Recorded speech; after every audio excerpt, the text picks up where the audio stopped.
किसका एग्जाम है सागर आज? Okay, anyways, hello Shivam. So let us start the class. Before we start the class, let me recapitulate something. हमने sources of stability पढ़ा था, sources of instability भी देखा था, है ना. सोर्सेज ऑफ प्रैक्टिकल, अच्छा लोकल होएगा. ओके, ठीक है ठीक है.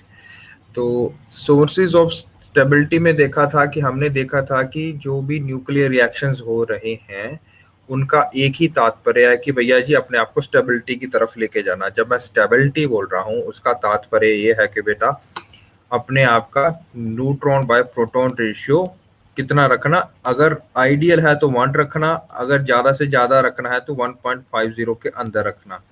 अगर आज के ऊपर जाते हो तो आप बैंड ऑफ स्टेबिलिटी के बाहर जा रहे हो, आप रेडियो एक्टिव डिके करोगे. ठीक है ना.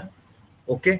लेकिन एक बात मैंने उस टाइम बोली नहीं, वो मैं समझ रहा था कि आपको पता ही होगी, लेकिन काफी कल बच्चों ने एक क्वेश्चन पूछा कि sir what happens if the N/P ratio falls below 1, that is also an instability. Okay, ये भी इंस्टेबिलिटी है और इसमें भी आपकी रेडियो एक्टिविटी होएगी. जब मैं N/P रेशियो की बात कर रहा हूं तो आपके पास क्या हो सकता है कि जितने न्यूट्रॉन हैं उतने ही प्रोटॉन हों, तब ये रेशियो क्या होएगी 1. अगर न्यूट्रॉन की रेशियो, अगर आप न्यूट्रॉन्स बढ़ा देते हो यानी जो है न्यूमरेटर बढ़ा देते हो, ऊपर वाला हिस्सा बढ़ा देते हो डिवीजन वाले का, तो रेशियो 1 से ऊपर जाएगी कि नीचे? रेशियो 1 के ऊपर जाएगी कि नीचे, जल्दी बताइए. अगर न्यूमरेटर किसी भी फ्रैक्शन का बड़ा होगा तो वो रेशियो क्या होगी, बड़ी होगी या छोटी? Yes, it will be more than 1, हमेशा it will be more than 1. ठीक है. अगर डिनोमिनेटर बड़ा होगा किसी भी फ्रैक्शन का, यानी कि जैसे मैं इस केस में लूं तो प्रोटॉन अगर किसी एटम में ज्यादा है तो वो प्रोटॉन ज्यादा है तो हम उस चीज को क्या बोलेंगे, तो उसकी रेशियो 1 से ऊपर जाएगी कि नीचे? उसकी रेशियो 1 के नीचे जाएगी. ये समझ लगा आप सबको? अगर डिनोमिनेटर बड़ा होगा तो रेशियो 1 के नीचे जाएगी, अगर न्यूमरेटर बड़ा होगा, ऊपर वाला हिस्सा बड़ा होगा, तो रेशियो 1 के ऊपर जाएगी. ठीक है ना. दोनों ही केसेस में आपको स्टेबिलिटी की तरफ आना है. तो ये मान लो कि अगर आपकी रेशियो 1 के नीचे भी है तब भी आपको 1 के पास आना है. अगर 1.51 से बड़ी भी है तब भी आपको 1.51 के नीचे आना है. डन.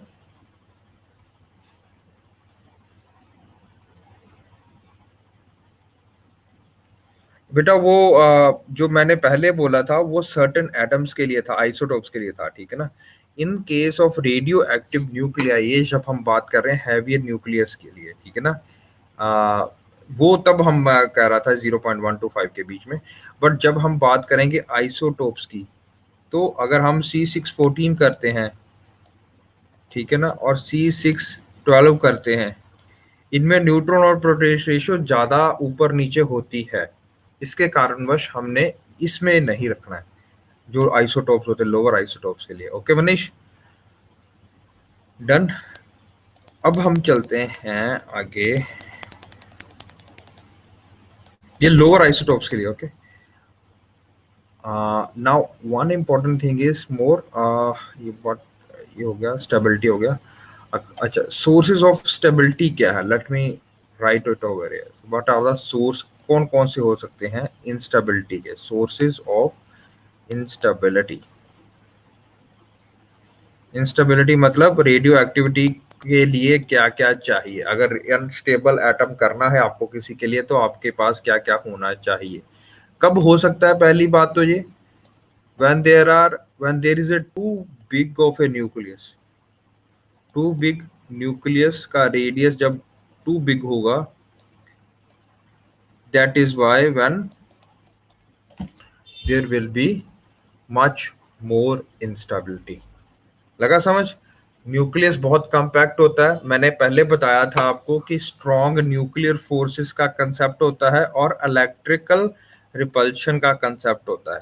मैंने आपको बताया था कि पॉजिटिव और पॉजिटिव कभी भी साथ में इकट्ठे जुड़ के नहीं रहेंगे। जब वो साथ में इकट्ठे जुड़ के नहीं रह सकते हैं तो उनको साथ में रखना है तो बहुत ज्यादा जोर लगाना पड़ेगा। यानी कि ये बहुत एक ऐसी फोर्स होनी चाहिए न्यूक्लियस के अंदर जो उसको समेट के रख सके। जब ये नहीं मेंटेन कर पाते यानी कि ये बहुत बड़ा हो जाता है। और मैंने आपको तब एक बात भी बोली थी कि स्ट्रॉन्ग न्यूक्लियर फोर्सेस क्या होती हैं, किसके प्रोपोर्शनल होती है, डिस्टेंस की। ठीक है ना। जैसे ये इनवर्सली प्रोपोर्शनल होती हैं डिस्टेंस के। तो जैसे जैसे डिस्टेंस, जैसे गुरुत्वाकर्षण पढ़ते हो ना, आपने एक लॉ पढ़ा था गुरुत्वाकर्षण का, G is equal to m1 m2 over R square. ये सबने पढ़ा होगा, बेसिक लॉ है ग्रेविटेशन का, लॉ ऑफ ग्रेविटेशन बोलते हैं हम इसको, गुरुत्वाकर्षण का लॉ। ये पढ़ा सबने, ठीक है ना, पढ़ा होगा। तो जैसे हम वहां पे पढ़ते हैं आर स्क्वायर के लिए, जैसे जितना ज्यादा उनमें डिस्टेंस होगा कोई भी दो बॉडीज में, उतना गुरुत्वाकर्षण उनका वीक होगा, उनमें attraction, forces of attraction will be lower. Sorry, it's not G. Sorry, that's not G. That's force. G is the constant here. Law of universal law of gravitation. Okay. तो G is the constant here. Force की बात कर रहे हैं तो उनमें जो force of attraction है वो वीक हो जाएगी। जितना जितना हम दो बड़ी बड़ी क्या कहते हैं बॉडीज को साथ में लाएंगे उतना उनका गुरुत्वाकर्षण बढ़ेगा। जितना जितना हम दूर लेके जाएंगे उतना गुरुत्वाकर्षण कम होगा। ठीक है ना।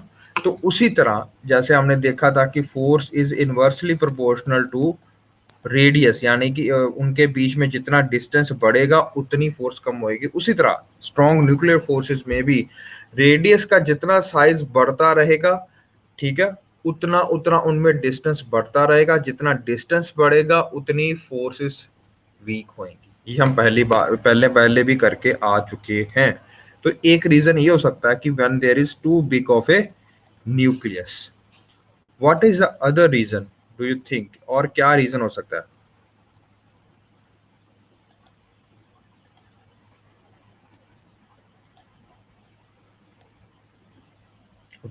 व्हाट यू वांट टू, अच्छा, गुरुत्वाकर्षण का मतलब बेटा काफी बच्चे ना हमारे यहाँ पे क्या कहते हैं, they belong to the Hindi medium.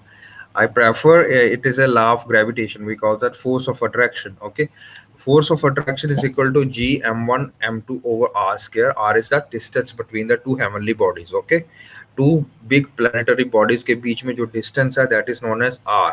Okay, तो जितना जितना डिस्टेंस बढ़ेगा, जितना जितना ये दूर जाएंगे उतना उतना forces of attraction will become weaker. ठीक है ना। गुड। जितना जितना ये पास में आएंगे, आप कॉमन एग्जांपल ले लो अर्थ की और मून की, क्योंकि अर्थ का और मून का डिस्टेंस बहुत कम है कंपैरेटिवली, अर्थ और सन का डिस्टेंस बहुत ज्यादा। तो अर्थ जो है, जो मून है, वो अर्थ पे सिग्निफिकेंटली अफेक्ट करता है। आपने टाइड्स को आते देखा है, टाइड्स को, टाइड्स के बारे में सुना होगा आपने, जो लहरें चलती हैं, लहरें आती हैं ना, तो एक बार चले जाती है, एक वापस आती है। जो टाइड्स का कंसेप्ट है that is explained on the basis of moon's gravitational pull on earth. अगर मून यहाँ पे ना होता तो वो जो टाइड्स आती हैं, स्प्रिंग टाइड्स, नीप टाइड्स, वो हमारे पास ना होती। ठीक है ना। तो मून का इफेक्ट बहुत जरूरी है हमारे अर्थ पे। ठीक है ना। वो तो बेटा Shivam, yes there will be big tides, very good Shivam, good good good, है ना। जब तीनों लाइन में होंगे तो एक इधर खींचेगा, इधर खींचेगा। Good. Okay, now moving further, let me clear this up for you guys. बताओ यार, हिंदी में बताऊं कि रहने दो, ऐसे मैं ऐसे बोलता रहता हूँ, नहीं तो मैं तो इंग्लिश में भी बात कर सकते हो यार, नो इश्यूज। हिंदी में तब गाता हूँ अगर कुछ लोग हिंदी भाषी भी हमारे में, तो मैं उनको ये नहीं चाहता कि they feel alienated, okay, something like that. Okay, anyways moving further, mix कर देंगे दोनों में कंफर्टेबल है, दैट्स गुड।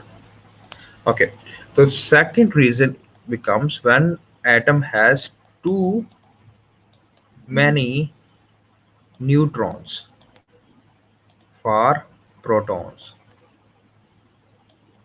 Okay, यानी कि एक एटम में न्यूट्रॉन की कैपेसिटी ज्यादा बढ़ जाएगी और प्रोटॉन कम हो जाएंगे। जब न्यूट्रॉन बढ़ जाएगा और प्रोटॉन कम हो जाएंगे, ठीक है, इसका क्या संदर्भ आप समझते हो कि वो एटम स्टेबल नहीं रहेगा। इसका कन्वर्स भी ट्रू है। कन्वर्स मतलब इसका उल्टा भी ट्रू है, यानी कि टू मच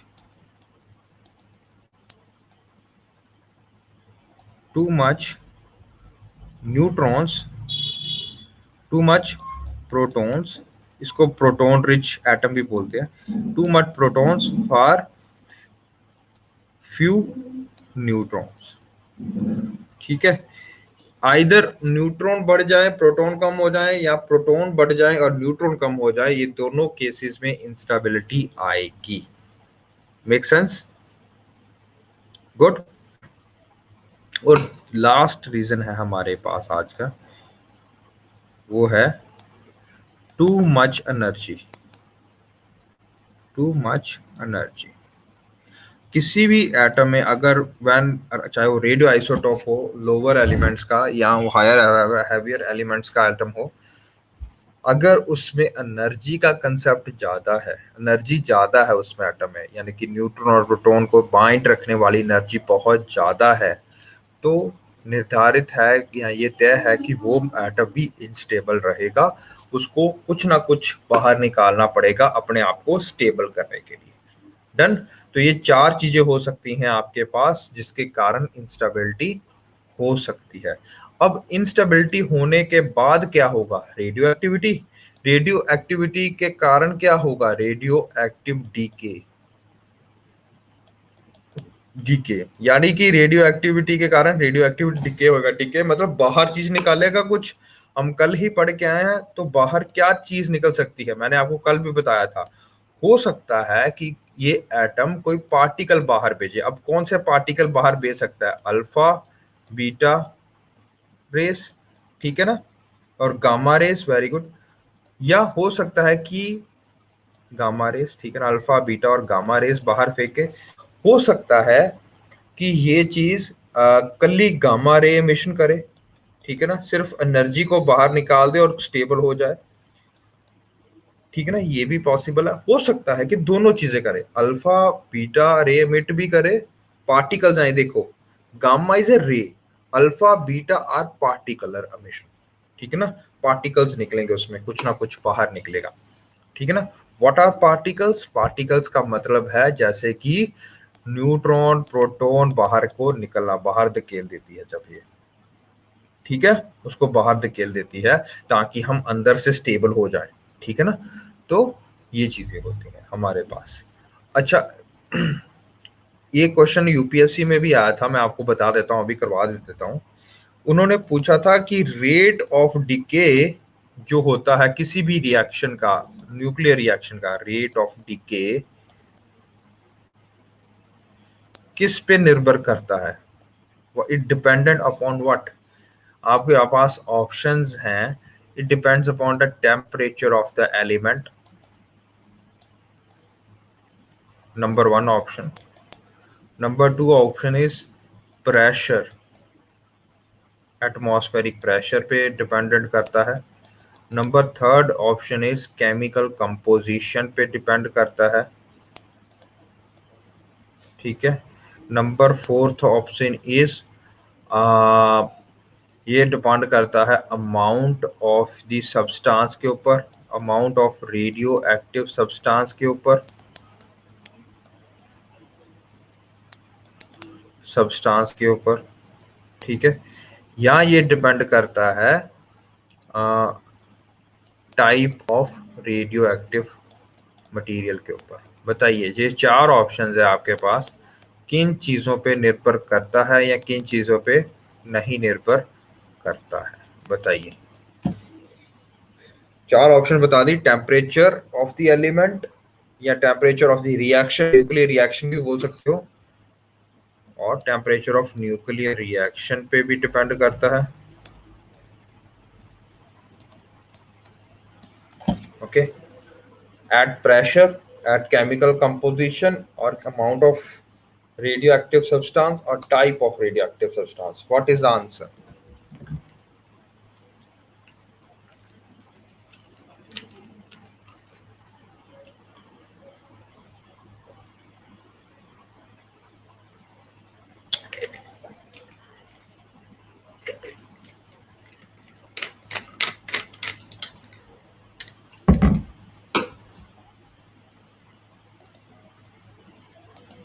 सभी लिखो, सभी कुछ ना कुछ अपने दिमाग से लगा के लिखो कुछ।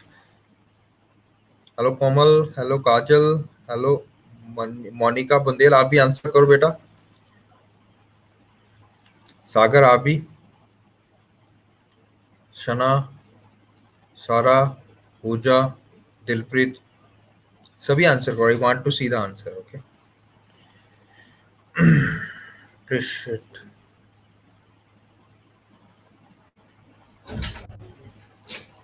कौन है?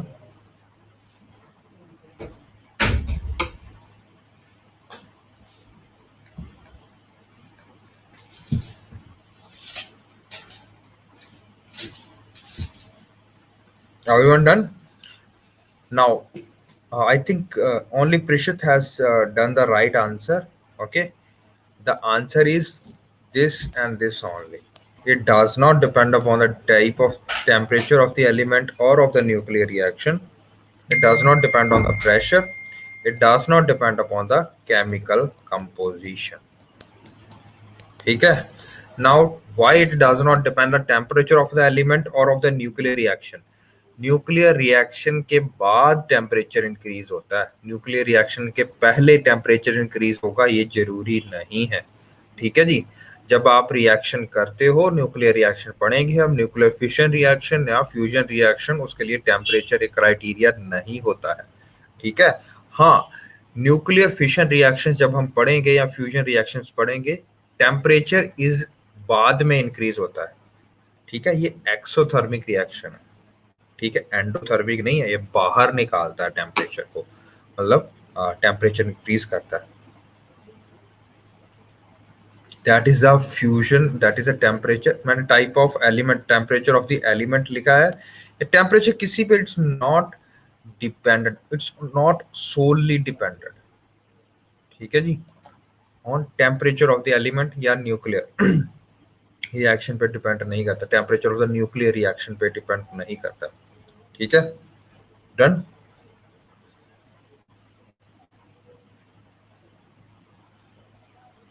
Okay, everyone understood this thing?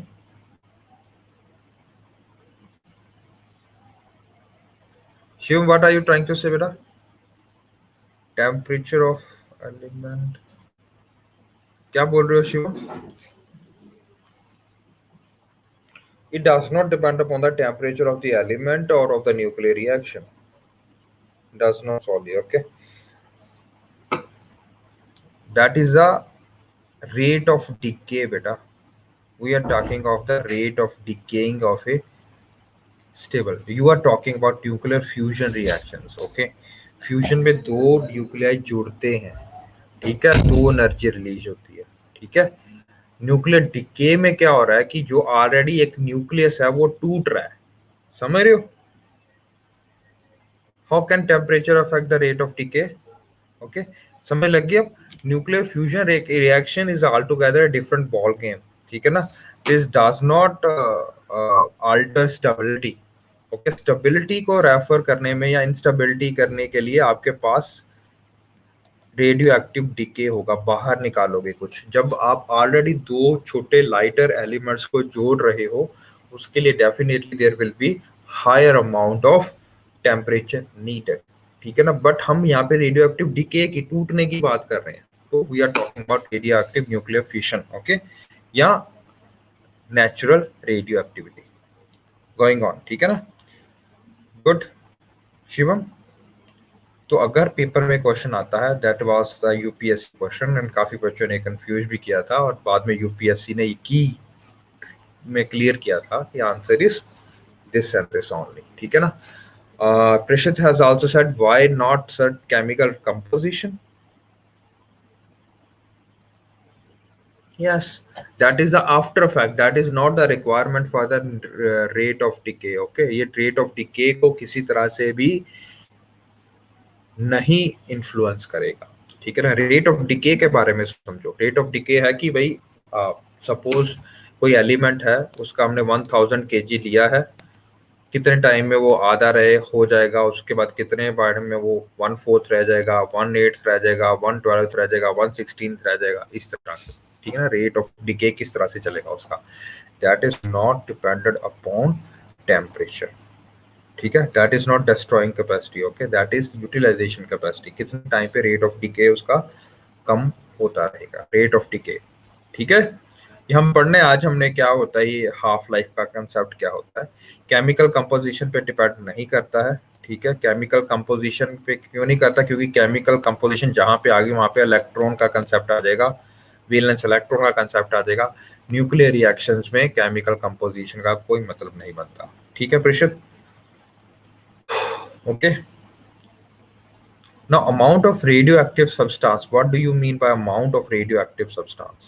That means जितना आप उसमें अमाउंट डालोगे that will be dependent upon rate of decay. अगर आपने 1000 kg यूरेनियम डाला है किसी रिएक्टर में, उसका रेट ऑफ डिके होगा कि भाई इतने टाइम पे उसने टूटना, इतने टाइम पे हाफ रह जाएगा, इतने टाइम पे आधा रह जाएगा, इतने टाइम पे एक चौथाई रह जाएगा, इतने टाइम पे, इसको हम हाफ लाइफ बोलते हैं। तो rate of decay is not dependent upon temperature, pressure or chemical composition. It is dependent upon the type of radioactive material used. Type का मतलब क्या है, अमाउंट का बता दिया कितना उसमें डालोगे, टाइप का बताओगे कि कितना अनस्टेबल डालोगे बीच में। अगर स्टेबल डालोगे तो वो कम रेट ऑफ डिके होगा, अगर ज्यादा इंस्टेबिलिटी डालोगे यानी कि 83 के ऊपर वाला कोई भी एलिमेंट जो डालोगे तो रेडियो एक्टिव ज्यादा होगा। तो हैवियर एलिमेंट्स जो डालोगे तो type of radio active material used will also influence the rate of decay. Good. More the unstable element, more N by P ratio and greater than 1.51, the band of stability, more will be the rate of decay. Done? लग गया समझ? ये समझ है सबको, लग गया? बताइए, चले आगे। नाउ हमने कहा था कल कि रेट ऑफ डिके भी होगा और ये भी सारी चीजें होगी, लेकिन रेट कौन कौन से रिएक्शंस होंगे रेट ऑफ डिके के लिए। तो हमने पढ़ा था कि रेडियो एक्टिव डिके के कारण, ठीक है, रेडियो एक्टिव डिके के मतलब साथ में क्या रिजल्ट होगा, कौन सी चीजें बाहर निकल सकती हैं। तो हमने ये 4 चीजें बोली थी। इसमें मैं एक नहीं बोल रहा हूँ, उसका नाम है इलेक्ट्रॉन कैप्चर। ये लिख लो, यहाँ पे लिखा नहीं है, इलेक्ट्रॉन कैप्चर। ये 5 चीजें के कारण हम देख सकते हैं कि ये जो बाहर गया है बैंड ऑफ स्टेबिलिटी के कारण, ये बैंड ऑफ स्टेबिलिटी के बाहर है ना, देखो, ठीक है ना, इस लाइन के जितना कोई चीज बाहर जाएगी, आप देख पा रहे हो, जितना ये बाहर जाएगी ये इधर आने की कोशिश करेगी। ठीक है, समझ लग रहा है? और नीचे देखो, ये मैं थोड़ा सा बाद में भी कराऊंगा आपको कि क्या पॉजिट्रॉन मिशन और इलेक्ट्रॉन कैप्चर और बीटा मिशन और अल्फा मिशन, ये यहाँ पे ही क्यों लिखी है मैंने, ये मैं बताऊंगा आपको अभी। ठीक है, let us first do what is an alpha particle and alpha particle decay होता क्या है। ठीक है, सबसे पहले हम पढ़ते हैं, ये आयोनाइजिंग वाला कर लिया था हमने, ये भी कर लिया था। Let us start alpha radiation.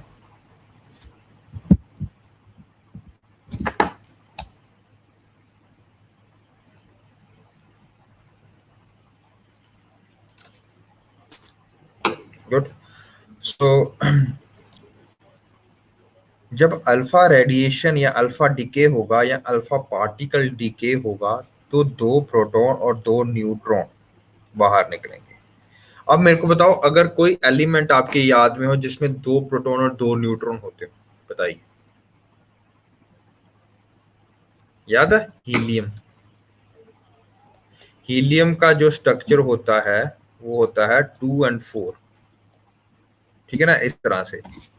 अब मेरे को बताओ, इसमें प्रोटॉन कितने हैं? 2।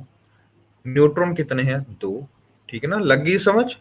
तो हम अगर बोल रहे हैं कि अल्फा पार्टिकल डिके हो रहा है, यानी कि हम ये भी बोल सकते हैं कि एक हीलियम एटम डिके हो रहा है, equivalent to a helium nucleus बाहर निकल रहा है। समझ रहे हो? ठीक है, जब एक हीलियम एटम या एक अल्फा डिके होगा आपके हिसाब से, तो आपको क्या लगता है एटॉमिक मास पे क्या इफेक्ट पड़ेगा और एटॉमिक नंबर पे क्या इफेक्ट पड़ेगा? ध्यान से बताना। It will increase by 2, it will decrease by 2, it will decrease by 4, it will increase by 4। Atomic mass number and atomic number पे क्या इफेक्ट होगा, जल्दी बताइए। कोई भी एलिमेंट हम करेंगे इसको आगे जाके भी, ठीक है ना।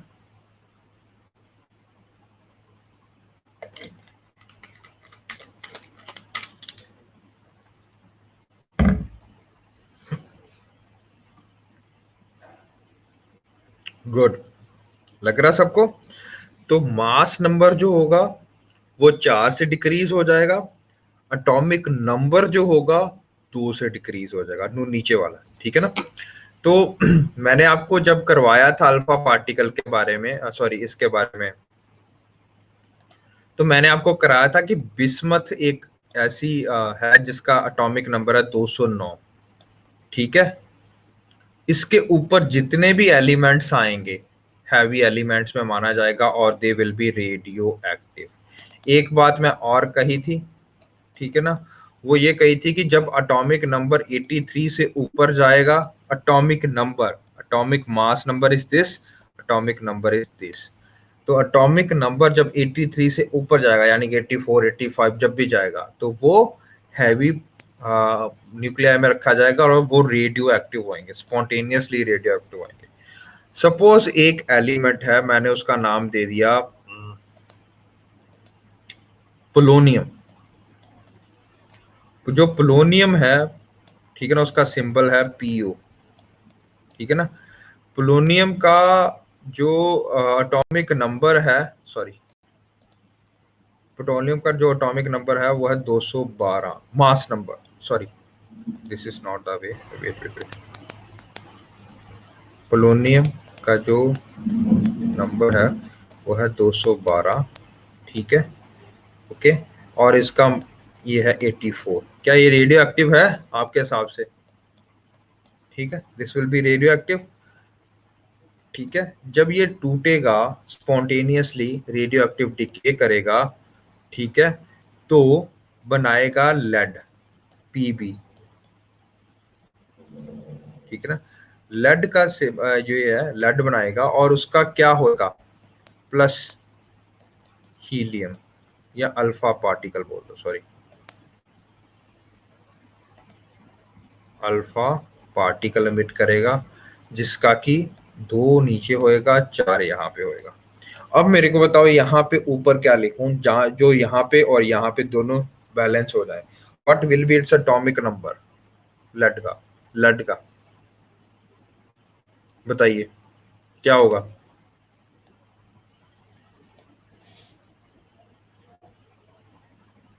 देखो, वेरी गुड मनीष, और बताए बच्चों, सब बताओ, वेरी गुड। सबको पता लग गया, 208 आएगा ऊपर और नीचे क्या आएगा, 82। मैंने कल भी बताया था law of conservation of mass. तो जितना भी मास यहाँ पे होएगा उतना ही मास यहाँ पे होना चाहिए, तभी अल्फा पार्टिकल एमिट होगा, तभी ये स्टेबल न्यूक्लियस माना जाएगा।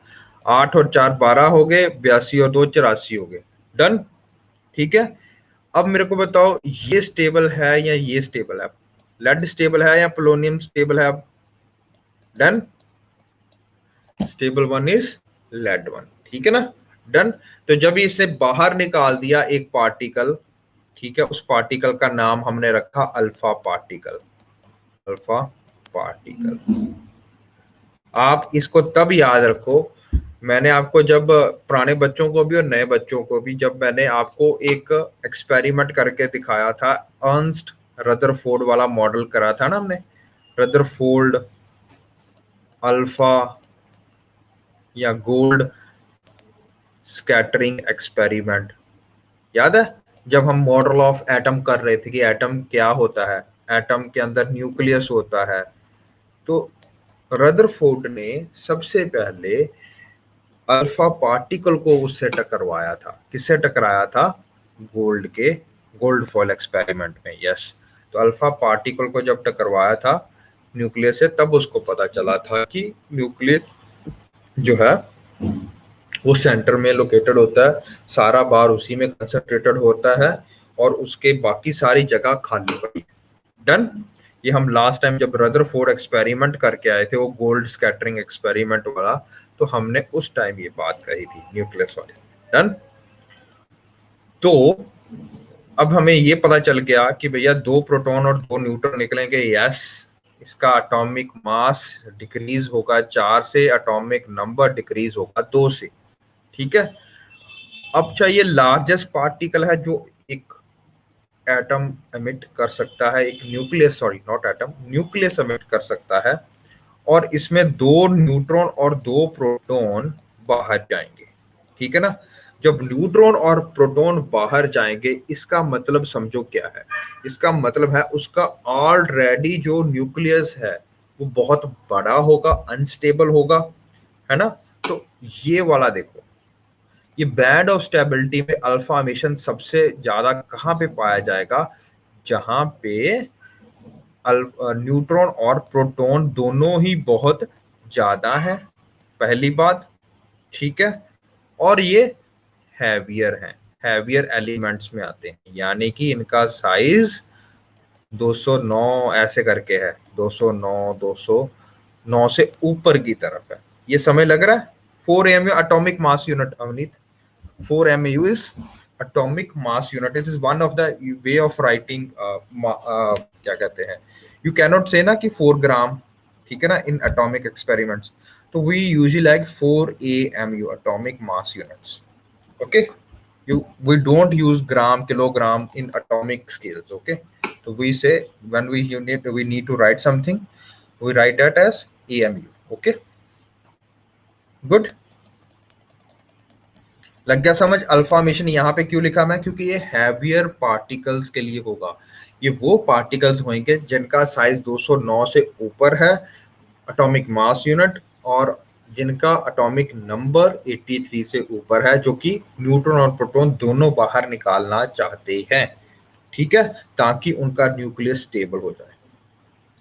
Everyone got this? तो हमने अल्फा मिशन सबसे ऊपर रखा है, जितना ज्यादा ये स्टेबिलिटी से दूर जाएगा, अल्फा मिशन करके वापस आने की कोशिश करेगा।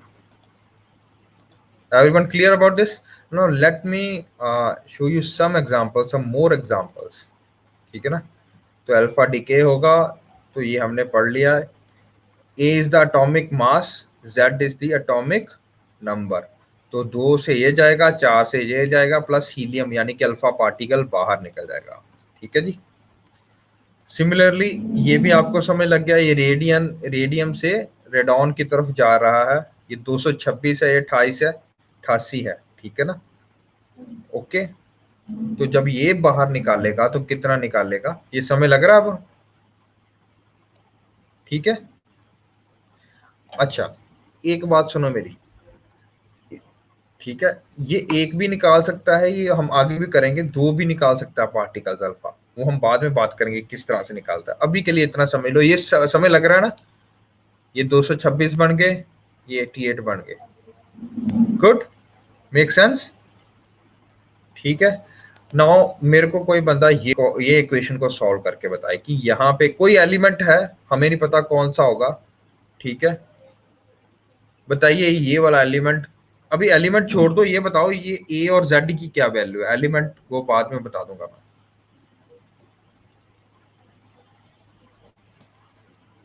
ठीक है। अगर इसमें मैं अल्फा, और दूसरी इक्वेशन है ये वाली, ठीक है ना, 238 और 92, ये मैं नीचे लिखना भूल गया, 92, यहाँ पे बताओ क्या बनेगा, प्लस अल्फा आर्टिकल निकल रहा है, वेरी गुड। ए की वैल्यू आ जाएगी 218 और एक्स की वैल्यू आ जाएगी 84, मेक सेंस, गुड, ओके। तो अल्फा पार्टिकल एमिट करेगा ये, गुड, मेक सेंस, ठीक है जी, डन। नीचे वाले का आंसर बताओ, अगर 234 है, और ये मैं आपको मटेरियल ये बताता हूँ कौन सा है।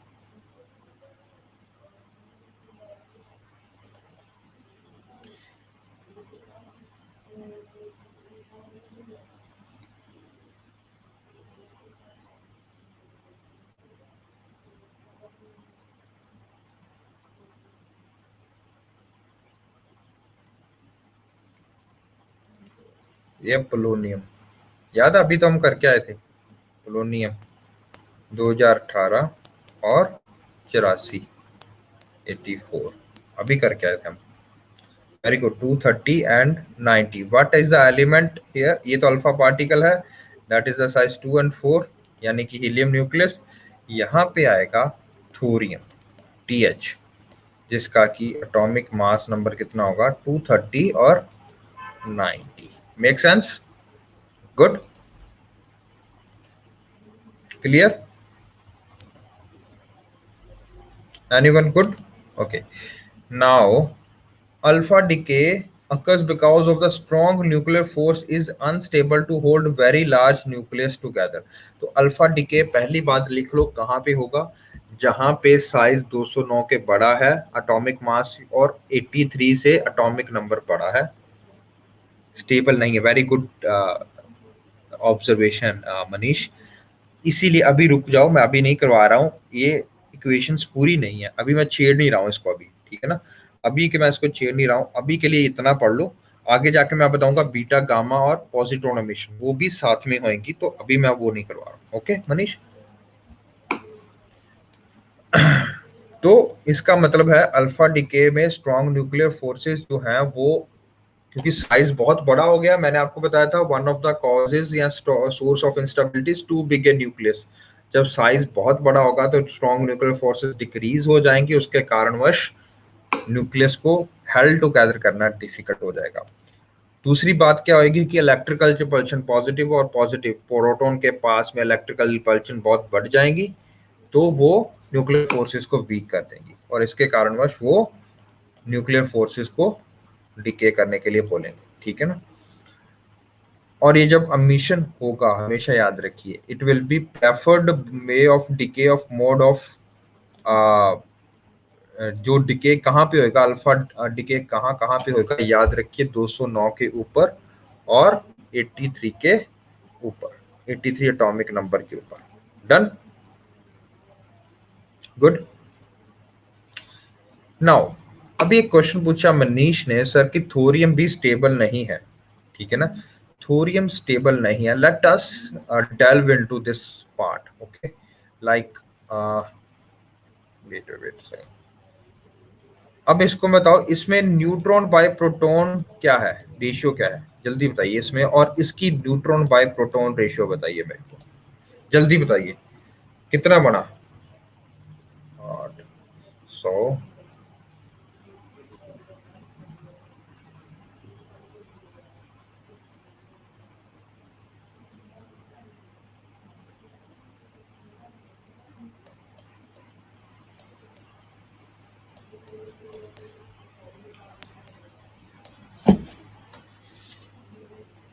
132 थोड़ा बना प्रेषित, ध्यान से देखो।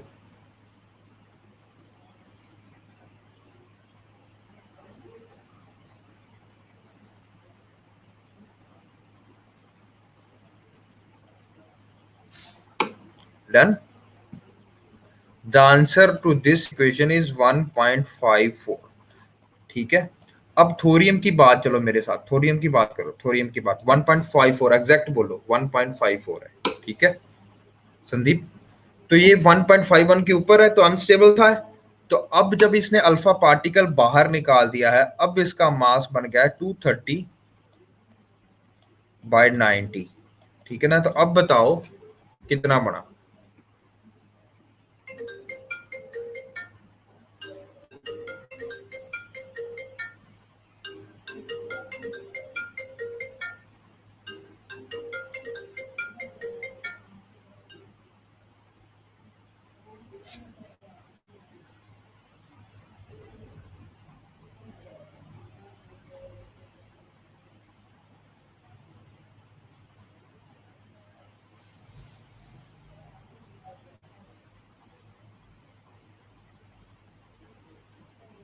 2.55 कैसे बन सकता है संदीप?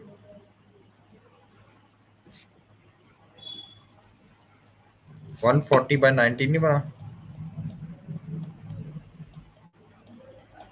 ठीक है? तो 14/9 बना, ठीक है? तो दैट बिकम्स अप्रोक्सीमेटली 1.55, ये भी अप्रोक्सीमेटली 1.55 है, ठीक है ना? बट याद रखिए अप्रोक्सीमेटली सेम ही है इसका न्यूट्रॉन बाय प्रोटॉन रेशियो। लेकिन हम आगे देखेंगे सिर्फ अल्फा पार्टिकल ने मेटोरा दो या तीन अल्फा पार्ट सॉरी दो तीन और सब एटॉमिकल पार्टिकल्स इसमें निकलेंगे, जैसे कि बीटा मिशन होएगी, साथ में गामा मिशन होएगी, बहुत सारी, जिसके कारण ओवरऑल एनर्जी ये इसके नीचे आ जाएगी। Done, make sense? ठीक है भाई बच्चों, लगी समझ? तो ओवरऑल एनर्जी इसके नीचे आ जाएगी। अरे भैया न्यूट्रॉन बाय प्रोटॉन रेशियो की बात कर रहा हूँ ना यार, मैं क्या बात कर रहा हूँ? न्यूट्रॉन कितने होंगे? 90 में से 230 में से 90 निकाल दो ना, उतने न्यूट्रॉन हो जाएंगे। तो न्यूट्रॉन बाय प्रोटॉन की रेशियो की बात कर रहा हूँ संदीप। ओके, ये हम आगे जाके इसको और अच्छे से करेंगे, ठीक है, कि कौन कौन से और मिशंस होंगे। ठीक है, तो अभी के लिए हमें बस इतना याद रखना है, जो भी हैवियर एलिमेंट्स होंगे उनमें the preferable mode will be this. Okay, good.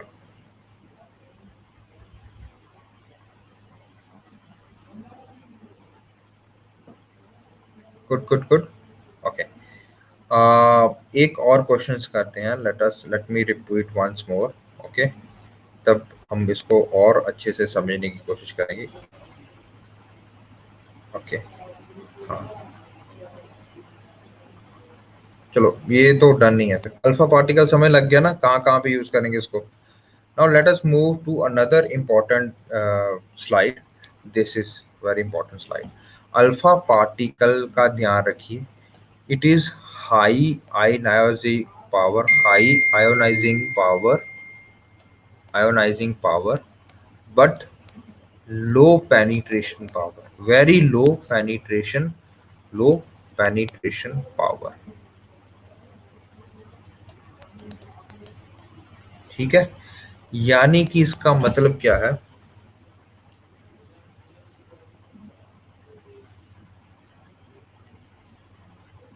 क्या बोलना चाहते हो मीनू? इसका मतलब क्या है कि ये आयोनाइजिंग कर सकता है, कि यानी कि आपके अंदर, मतलब किसी भी एटम के अंदर जाके ये क्या करेगा, सॉरी, ये किसी भी एटम के अंदर जाके वहां पे इलेक्ट्रॉन्स को बाहर निकाल सकता है, बॉन्ड्स को ब्रेक कर सकता है। और अगर मैं लिविंग एलिमेंट्स की बात करूं तो ये क्या कर सकता है, ये आपके सेल्स के अंदर जो डीएनए है, डीएनए के अंदर जो बॉन्ड्स हैं उनको तोड़ सकता है और डीएनए को नुकसान पहुंचा सकता है। समय लग रहा है? आयोनाइजिंग पावर का मतलब हमने कल भी पढ़ा था कि यही होता है कि जब आपके डीएनए के अंदर जो बॉन्ड्स बने हैं, जो कि इलेक्ट्रॉन की शेयरिंग के कारण बने हैं, तो वो उनको तोड़ सकता है। जब वो टूट जाएंगे तो डीएनए का जो बेसिक स्ट्रक्चर है वो खराब हो जाएगा। ठीक है ना, और आपके अंदर सेल्स की डेथ होना शुरू हो जाएगी। ठीक है, आपकी बॉडी मल्टीपल ऑर्गन फेलियर की तरफ बढ़ती जाएगी। ठीक है, अब जो दूसरी बड़ी बात आपको यहाँ पे समझने वाली है वो है पेनिट्रेशन पावर। ठीक है, जिसकी जितनी ज्यादा आयोनाइजिंग पावर होगी उतना कम उसकी पेनिट्रेशन होगी। पेनिट्रेशन मतलब क्या है कि अगर आपने कपड़ा भी पहना होगा, सिंपल पेपर भी रखा होगा ना आपने ऊपर, तो ये पेपर में ही, पेपर को भी आगे पार करके नहीं जा पाएगा। ठीक है ना, तो अब्जॉर्ब हो जाएगा जल्दी। ठीक है, डन, समझ लग रहा है? तो अगर आपने कमीज डाली हुई है, even then alpha particle will not be able to penetrate those shirt, your shirt और योर बनान, जो भी आपने डाले हैं, कपड़े डाले हैं, ये उसको लो पेनिट्रेट नहीं कर पाता है। पर इसका ये मतलब नहीं है कि भैया आप कपड़े डाल डूल के सिंपल अंदर जा रहे हो। ठीक है, न्यूक्लियर पावर प्लांट में स्पेसिफिक कपड़े आते हैं जो ये न्यूक्लियर साइंटिस्ट डालते हैं। ठीक है जी, done. No, no, it will not penetrate skin. Skin भी ठीक होती है। जब आप अपनी स्किन की बात करते हो तो आपको ये एक सिंपल सी स्किन दिखती है, नहीं। जब आप इसको माइक्रोस्कोपिकली देखते हो तो इसके अंदर 5-6 लेयर्स होती हैं, छोटी छोटी। ये ऊपर जो डेड लेयर है ना, दिस इज एपिडर्मिस। ठीक है ना, इसके नीचे डर्मिस है। डर्मिस और एपिडर्मिस के नीचे में 3-4 छोटी छोटी लेयर है, जिसका नाम है स्पाइनोजम। ठीक है ना, स्पाइनोजम एपिथेलियम, ग्रेनुलोजम एपिथेलियम, बहुत सारी छोटी छोटी एपिथेलियम लेयर्स होती हैं, और उसके बाद डर्मिस आती है, और उसके बाद सब डर्मिस आती है, हाइपोडर्मिस आती है, बाद में आपका ब्लड आता है। तो मैंने आपको बताया कि 5-6 लेयर्स होती हैं यहाँ पे आपकी स्किन को। That is why alpha particle will not be able to penetrate your skin. काफी थिक होती है हमारी, ठीक है ना। Yes, and it will be able to protect even air will be, अगर एयर गैप है आपके बीच में, आपके और जहां पे अल्फा पार्टिकल एमिट हो रहा है उसके बीच में ज्यादा गैप है, तो एयर भी आपको प्रोटेक्ट करती है इसके कारण, ठीक है जी। गुड, अल्फा पार्टिकल रेडिएशन के कारण, ठीक है। ओके, तो ये सबसे ज्यादा आयोनाइजिंग पावर होती है इसकी, लेकिन सबसे ज्यादा कम पेनिट्रेशन पावर होती है इसकी। ये समझ लग गया आपको? चलिए आगे फिर। Now let us move further and do the second mission, that is beta mission. Beta raise को एमिट करना या बीटा पार्टिकल्स को एमिट करना। बीटा पार्टिकल क्या है? फास्ट मूविंग इलेक्ट्रॉन है, एक तरह का इलेक्ट्रॉन ही है, ठीक है, जो बहुत ज्यादा तेज मूव कर रहा है, which is emitted from the nucleus of an atom. Now nucleus of an atom undergoing radioactive decay, ठीक है। पहली बात तो ये समझो, ठीक है, बीटा मिशन कब होगा?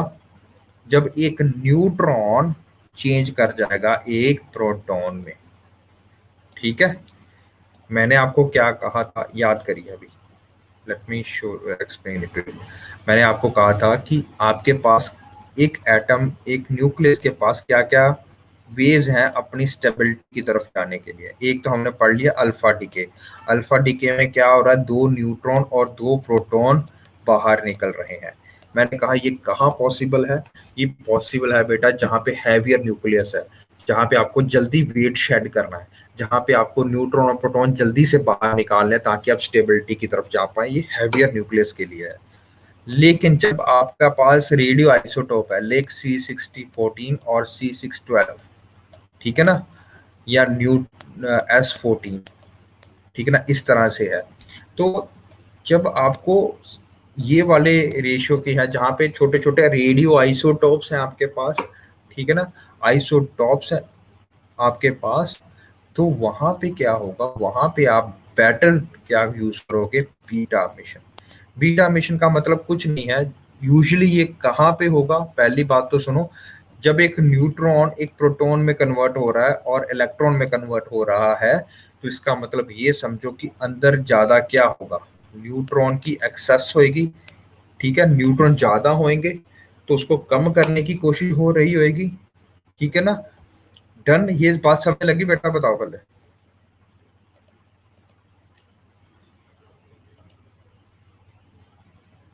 बताओ बेटे, लगी समझ? सबको लगी?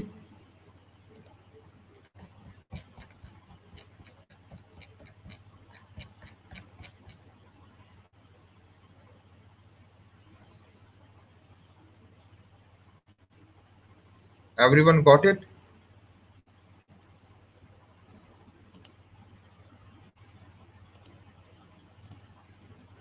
रिपीट कर देता हूँ मैं, कोई बात नहीं, मैं रिपीट कर देता हूँ, ठीक है।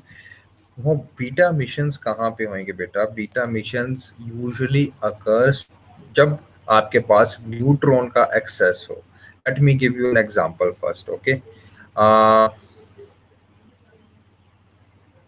एक मिनट रुको, मेरे को याद करने दो एग्जांपल।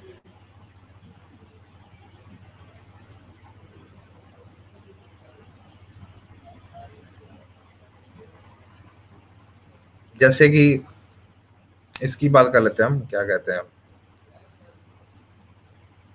हाँ, जैसे चलो चलो एक बात करते हैं फिर, एक मिनट। ये देखो, ये एग्जांपल देखो, ठीक है।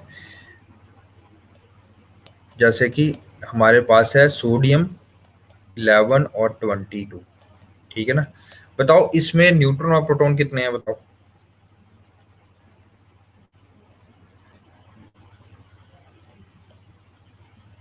न्यूट्रॉन 11, प्रोटॉन 11, ठीक है, okay.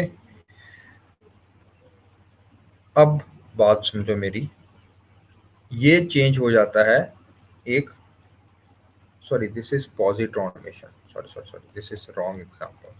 This is positron emission. एक मिनट, ऊपर वाली एग्जांपल देखो, ये caesium, this is positron mission, ये हम नेक्स्ट करेंगे अभी। सीजियम है 55 और 137, ठीक है। अब ये बताओ इसमें प्रोटॉन तो ये हो गए है ना, that is 55, but how many neutrons are there? 45 and 37, 45 and 37 is 12, 82। समय लग गया। आपके पास न्यूट्रॉन कितने हैं? 82। आपके पास प्रोटॉन कितने हैं? 55। समझो? तो हम इस स्टेज को क्या बोल सकते हैं, इस एलिमेंट को क्या बोल सकते हैं कि ये न्यूट्रॉन रिच एलिमेंट है, ठीक है। डन। जब भी न्यूट्रॉन रिच एलिमेंट होगा जिसमें कि न्यूट्रॉन की तादाद ज्यादा है और प्रोटॉन कम है, ठीक है, इसको आप बोलोगे न्यूट्रॉन रिच एलिमेंट, ठीक है। जब वहां पे न्यूट्रॉन रिच होगा वहां पे हमेशा याद करिए, वहां पे हमेशा बीटा एमिशन होगा। बीटा एमिशन, बीटा एमिशन यानी कि एक इलेक्ट्रॉन के रूप में पार्टिकल जो बाहर निकलेगा वो एक इलेक्ट्रॉन के रूप में जाएगा, ठीक है ना, बीटा पार्टिकल। अब याद रखिए हमेशा जब एक बीटा पार्टिकल बाहर निकल जाएगा, ठीक है ना, इलेक्ट्रॉन बाहर निकल जाएगा, इसका मतलब अगर मैं एक इक्वेशन लिख रहा हूं कि जैसे यही इक्वेशन लिख रहा हूं, ठीक है ना, let me write it over here कि सीजियम का मास कितना था? 55 एंड 137। जब ये, ठीक है, जब ये एक अनदर एलिमेंट में कन्वर्ट हो जाएगा, उसका क्या नाम था हमारे पास? ठीक है, बेरियम, सॉरी बेरियम। बेरियम में मास कितना था? 56 और ऊपर कितना है? 137। डन। ओके, प्लस एक इलेक्ट्रॉन बाहर निकलेगा, ठीक है, ठीक है, एक इलेक्ट्रॉन बाहर निकलेगा, ऊपर 0 चार्ज है, ठीक है, charge is -1 and atomic number is -1, ठीक है ना। तो इसका मतलब देखो क्या होगा। अब ये बैलेंस्ड इक्वेशन देखो, डन। हाँ बिल्कुल सही बात है दिया, ठीक है, बैलेंस्ड है। तो एक इलेक्ट्रॉन जब बाहर निकलेगा, ठीक है, इसका मतलब क्या है? ओवरऑल इलेक्ट्रॉन अगर एक नेगेटिव बाहर निकल रहा है तो एक पॉजिटिव कहीं पे बनेगा भी ना, समझ रहे हो? तो यानी कि पॉजिटिव क्या बन रहा है? अंदर एक प्रोटॉन बन रहा है ताकि इलेक्ट्रॉन एलिमेंट ओवरऑल न्यूट्रॉन रहे, ठीक है, समझ रहे हो? याद रखो जब भी इलेक्ट्रॉन किसी भी एलिमेंट से निकलता है तो उसकी इलेक्ट्रोनेगेटिविटी के पे ऊपर क्या फर्क पड़ता है? वो इलेक्ट्रो पॉजिटिव नहीं हो जाता ओवरऑल, ठीक है ना। तो उसमें पॉजिटिव ज्यादा एलिमेंट बढ़ नहीं जाएगा, ठीक है ना। तो उसको स्टेबल करने के लिए, स्टेबल कहाँ है यार? N/P रेशियो तो देखो उसकी 82 है समथिंग और नीचे 55 है। ये N/P रेशियो कितनी ज्यादा बढ़ जाएगी? कितनी आ रही है मेरे को नहीं पता, किया आपने डिवाइड किया?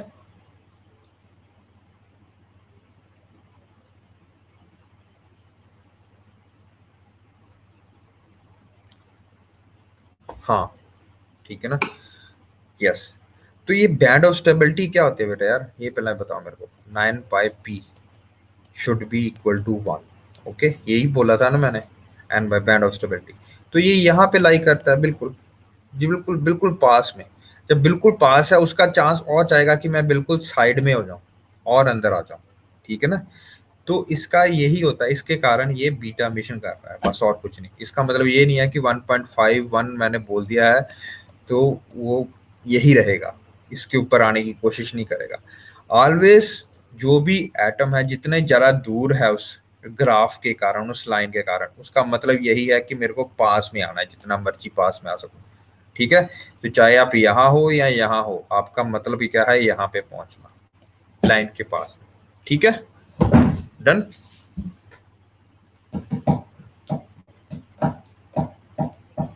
गुड, मेक सेंस बच्चों? Make sense?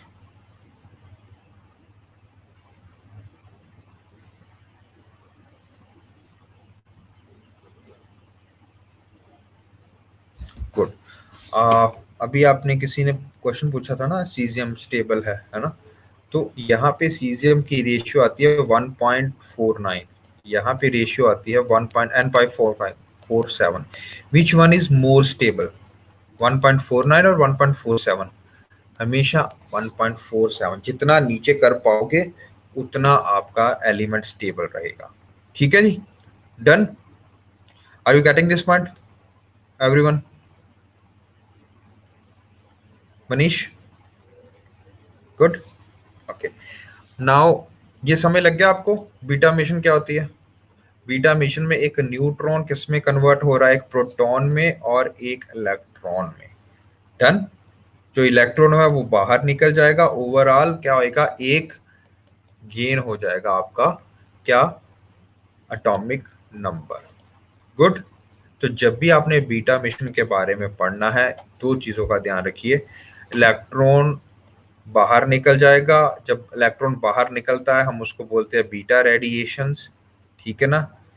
Beta particle emission. जो अंदर है वहां पे प्रोटॉन एक बढ़ जाएगा, यानी कि जो भी एलिमेंट बनेगी उसका एटॉमिक नंबर एक ऐड हो जाएगा। ठीक है, न्यू एलिमेंट ऐड हो जाएगा, बिकॉज क्योंकि उसका प्रोटॉन नंबर, एक प्रोटॉन इंक्रीज हो रहा है। ठीक है, डन सर।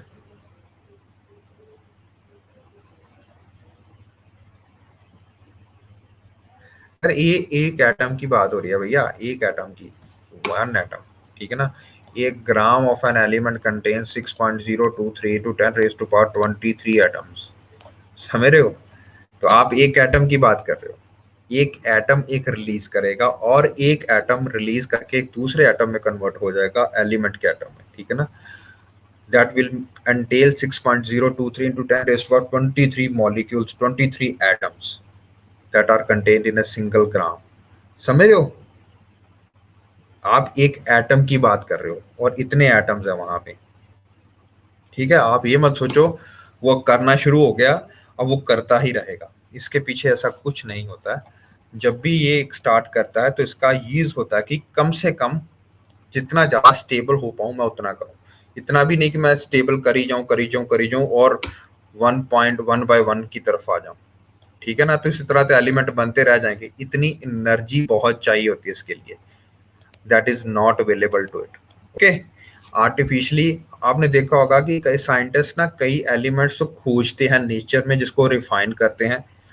कई चीजें होती हैं जो साइंटिस्ट जो एलिमेंट बनाते हैं, जो बोलते हैं कि नेचुरली ये यहाँ पे नहीं पाए जाते, ये लेबोरेटरी में बनाई है हमने एलिमेंट्स। तो वो कैसे बनाते हैं? इसी तरह से बनाते हैं। समझ रहे हो? जब आप न्यूक्लियर प्रोसेस को आपने एनर्जी दी, एनर्जी का मतलब है उसको प्रॉपर वो दिया, क्या कहते हैं, nuclear fission and fusion reactions दिए और पार्टिकल एक्सेलरेटर में डाला, तो फिर वहां पे आप नई बना सकते हो, क्या कहते हैं, एलिमेंट। लैब में भी एलिमेंट बना सकते हो एक एलिमेंट से, जैसे हम बोलते हैं ना कि दूसरा एलिमेंट बना सकते हो। एक आपने कहावत सुनी होगी कि यार ये पारस है, ये पारस से एक पत्थर होता है जिससे कि आप टच कर देते हो और वो दूसरा भी सोना बन जाता है। कुछ ऐसा सुना है आपने कहावत? Transportation, same thing is nuclear transportation is going around. ठीक है ना? तो एक चीज होती है जो नेचुरली अकरिंग है, gold is a naturally occurring. ठीक है ना? तो आप पहले उसको ढूंढते हो, फिर उसको आप बनाते हो, ठीक है ना, उसे रिफाइन करते हो, एंड में ज्वेलर के पास जाता है और वहां से वो ज्वेलरी प्रोडक्ट बनाते हैं। बट एक चीज ये भी है कि आप लैब में भी बना सकते हो, but under very strict conditions. That मेरे पास इतनी नॉलेज नहीं है कि किस तरह से बताऊं आपको ये सारा कुछ। आपने लार्ज हैड्रन कलाइडर के बारे में सुना होगा, पार्टिकल एक्सेलेरेटर है वो। ठीक है ना? तो वैसी लैब चाहिए। सर्न के बारे में सुना होगा आपने, हिग्स बोसोन पार्टिकल जहाँ पे वो होता था, है ना? तो इतना बड़ा इंफ्रास्ट्रक्चर चाहिए। ठीक है ना? हमारे पास, अगर आप आर्टिफिशियली कोई चीज बनाना चाहते हो।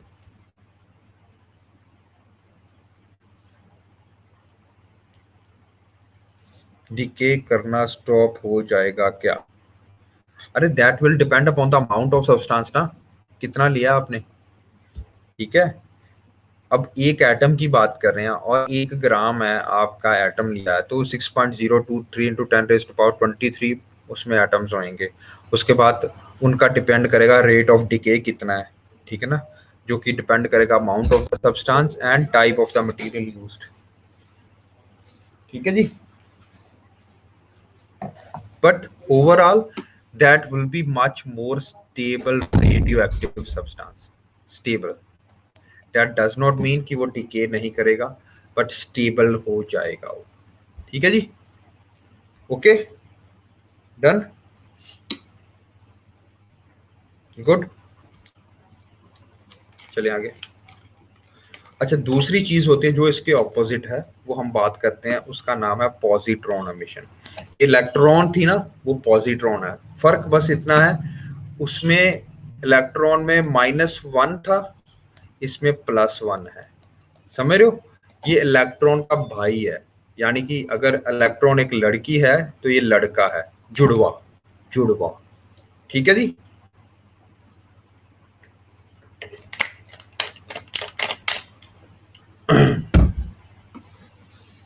ठीक है जी, डन, ये लगी समझ? तो बीटा रेडिएशन जब हो सकती है तो दो तरह से हो सकती है, हमेशा याद रखिए, बीटा मिशन।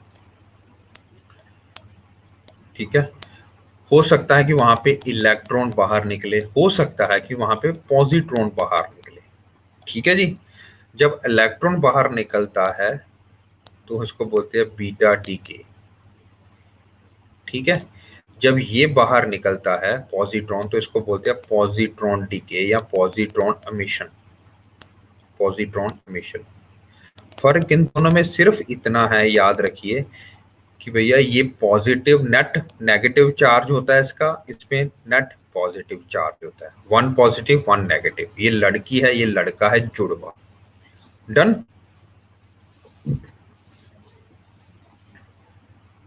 लगा समझ? चलिए पहले हम एक वो करते हैं एग्जांपल, तो फिर आगे चलते हैं इसके बारे में। ठीक है, और बीटा रेडिएशन हो गया, ये देखो, ये लग रहा समझ? पोलोनियम 84 2018 218, ये एक्टीनियम में डिवाइड होता है। जब भी एक्टीनियम में डिवाइड होता है तो ये एक बाहर निकालता है इलेक्ट्रॉन। ठीक है ना, जिसको बीटा डीके बोलते हैं हम। तो अब ये स्टेबल है, देखो 85 -1 84 218 218 218 ही रहेगा। ठीक है ना, कोई मास नहीं होता इलेक्ट्रॉन का। ठीक है, डन। ठीक है जी। तो electron have no mass remain the same and atomic increases by 1। ठीक है जी, everyone got it? समझ लगी? अब बताओ मेरे को, अगर कोई हमारे पास एलिमेंट है दिस, ठीक है, ये किस में कन्वर्ट होगा अगर इसमें बीटा डीके हो रहा है तो?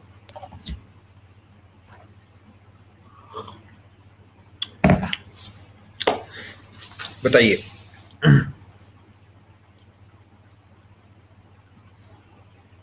पहले मेरे को बताइए, इसमें सी के ऊपर जाएगा या सी के नीचे जाएगा? एटॉमिक नंबर, नंबर, मास की बात मैं कर रहा हूं। तो सी में है, अगर आपको कार्बन का नहीं पता, C6 होता है। ठीक है, C6 होता है ना, एवरीवन गॉट इट?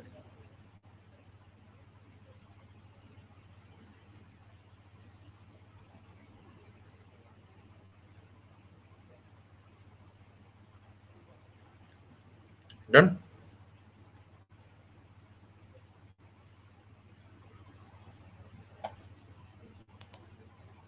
गुड।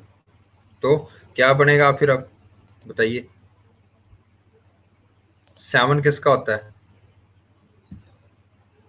यहाँ पे 7 होगा, ऊपर 14 होगा। किसका होता है? निकल का? No, it is nitrogen. ठीक है ना? ओके, नाइट्रोजन, नाइट्रोजन होता है।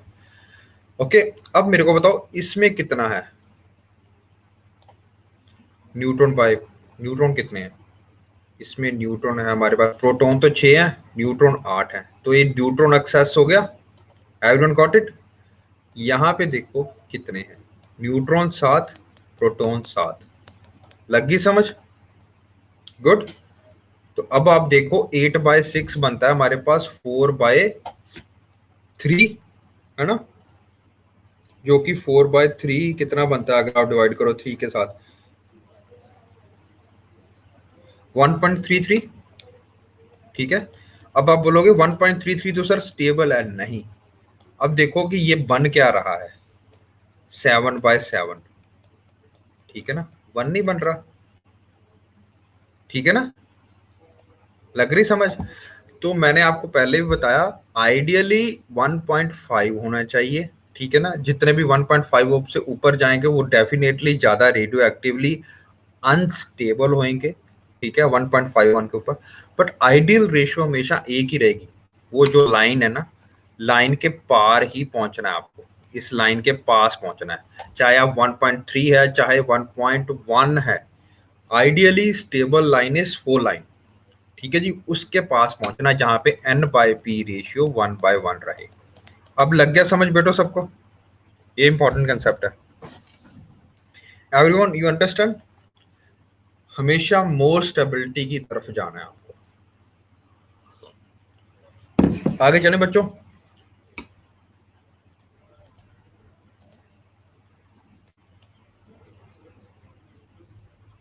ओके संदीप कुमार, देखो बेटा C6 था ना।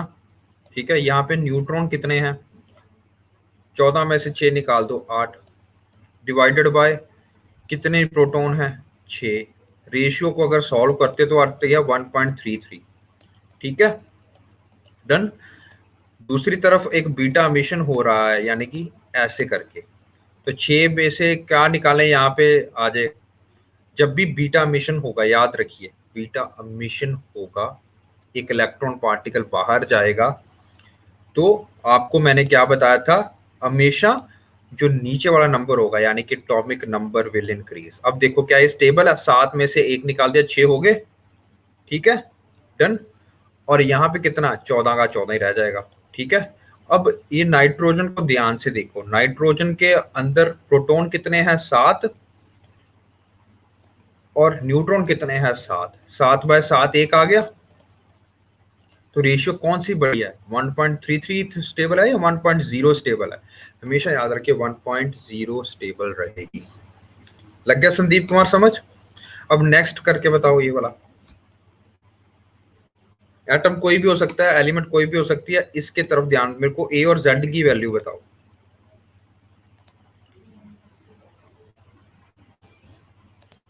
ए और जेड की वैल्यू।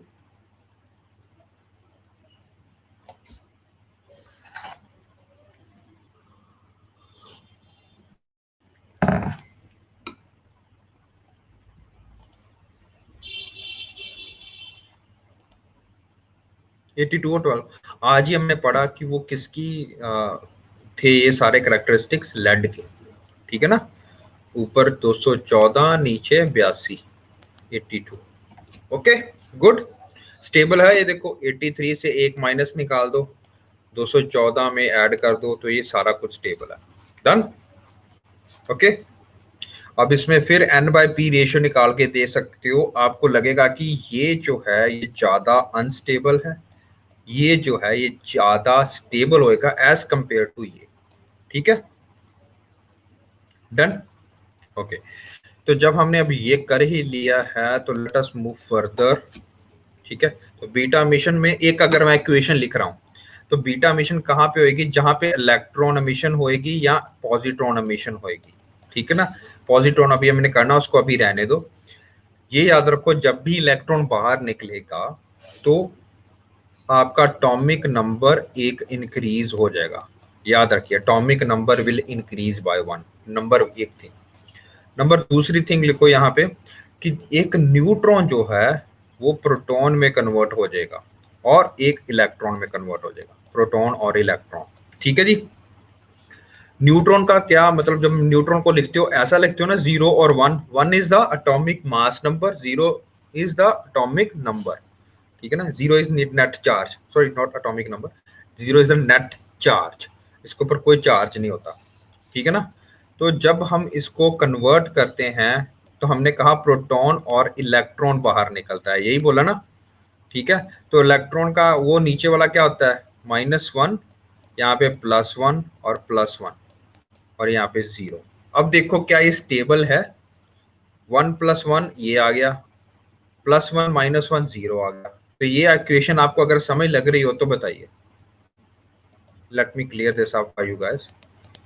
ये इक्वेशन समझ लग गई सबको? जब भी एक न्यूट्रॉन प्रोटॉन में कन्वर्ट होगा तो बीटा बाहर निकल जाएगा और प्रोटॉन अंदर एक बन जाएगा। डन। ये किस केसेस में होगा? ऑफ कोर्स जहां पे न्यूट्रॉन की रेशियो ज्यादा है, न्यूट्रॉन की तादाद ज्यादा है as compared to proton. Make sense? तो atomic number increases by 1, mass number stays the same. Great. तो कहां पे प्रेफर्ड मोड है बीटा डीके का? जहां पे न्यूट्रॉन का एक्सेस। ठीक है जी, डन। तो न्यूट्रॉन अगर आपको कम करने हो और प्रोटॉन बढ़ाने हो ताकि neutron by proton ratio same रहे, तो ये चीजें निकलेंगी। ठीक है, done done done. Now we move to next important thing before we do electron capture. Let us do wait a sec, let us do positron emission. What is positron emission? Okay, तो positron में जैसे मैंने बताया, electron जब -1 charge जाएगा बाहर तो electron, जब +1 चार्ज बाहर जाएगा तो पॉजिट्रॉन। ये हमने पहले बात कही थी, जुड़वा भाई बहन है, एक +1 है एक -1 है, जुड़वा है। ठीक है, तो एक positron is like an electron but with A positive charge. एक पॉजिटिव चार्ज है इसमें, जहां पे नीचे -1 लिखते थे वहां पे +1 लिखेंगे। ये कहां पे होगा? दूसरी बात, ये कहां पे होगा? जब आपके पास प्रोटॉन एक्सेस है। जब न्यूट्रॉन एक्सेस है, तो जब कोई एक न्यूक्लियस न्यूट्रॉन रिच है, न्यूट्रॉन एक्सेस में है, तो वो जाएगा बीटा मिशन पे। जब वो जाएगा, जब एक प्रोटॉन एक्सेस में है आपके पास, तो क्या होएगा? प्रोटॉन एक्सेस में है तो प्रोटॉन को इसमें कन्वर्ट कर देगा वो न्यूट्रॉन में। ठीक है, डन। क्योंकि वहां पे न्यूट्रॉन्स कम होएंगे, सीधी सी बात है। जब एक न्यूट्रॉन बाय प्रोटॉन रेशियो में प्रोटॉन ज्यादा है तो आप जाओगे पॉजिट्रॉन एमिशन की तरफ। जब न्यूट्रॉन ज्यादा है तो कहां जाओगे? किसकी तरफ जाओगे बताइए? बीटा डीके की तरफ। ठीक है, या बीटा एमिशन की तरफ। Make sense guys? तीसरी बात जो यहाँ पे समझने वाली है, यहाँ पे आपका मास दोनों में सेम रहेगा। यहाँ पे भी बीटा डीके में भी एटॉमिक मास के ऊपर कोई अंतर नहीं है, कोई चेंज नहीं होगा। कहाँ पे चेंज आएगा? एटॉमिक, यहाँ पे। ठीक है, एटॉमिक नंबर पे इट विल डिक्रीज बाय 1। क्या होगा? Decrease by 1। वहां पे हमने देखा था ना, बीटा डीके में इंक्रीज हो रहा था 1 से, यहाँ पे 1 से डिक्रीज हो रहा है। लग गई समझ बेटा? गुड। तो मैंने आपको बोला जो हमने अभी पढ़ा है उसका ऑपोजिट ही पढ़ रहे हैं अभी। डन। ठीक है, तो अगर मैं आपसे एक इक्वेशन लिखवा के बोलूं, ठीक है ना, लाइक यस, एक मिनट।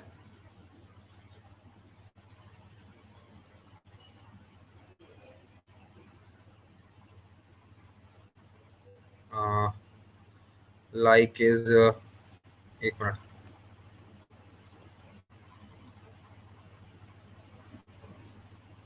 हाँ, जैसे कि बोरॉन है,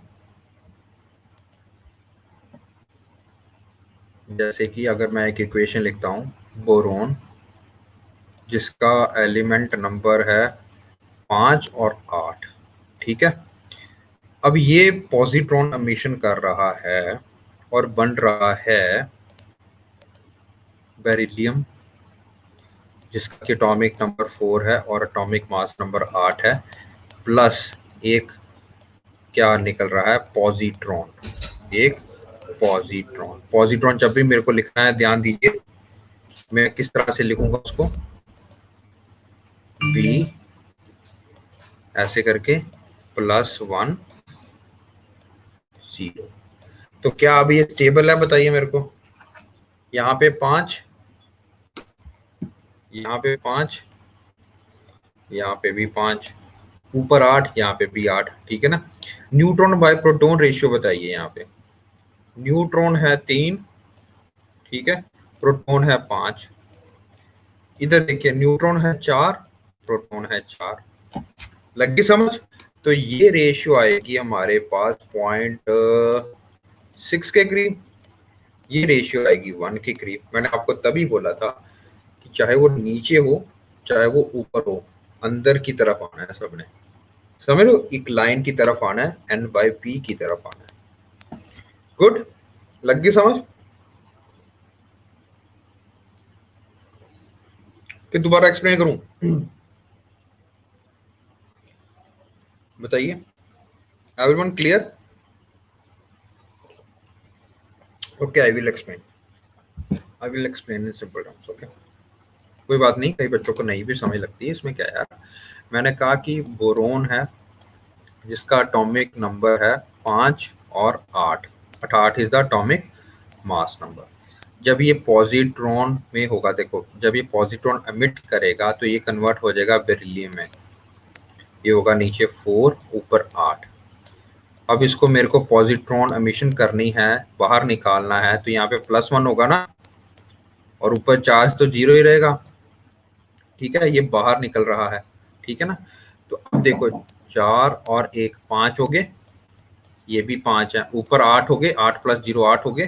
तो पहले तो आपने स्टेबल करना है, ठीक है। अब मेरे को बताओ बोरोन में न्यूट्रॉन्स कितने हैं? 3, 8 में से 5 निकाल दो 3, और नीचे प्रोटॉन कितने हैं? 5। इसको डिवाइड करते हो तो अप्रोक्सीमेटली 0.66 समथिंग कुछ आता है, तो आप 6 मान के चलो, ठीक है ना रेशियो। इधर चलो, इधर कितनी है? 4 है नीचे, ऊपर है 8, तो प्रोटॉन कितने हैं? 4, न्यूट्रॉन कितने हैं? 4।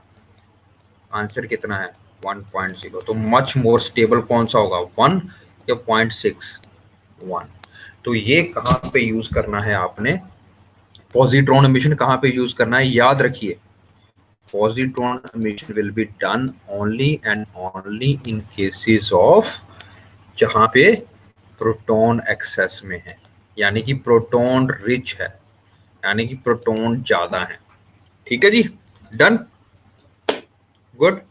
अब सबको एक्सप्लेन हो गया, सबको क्लियर मिल गया, good.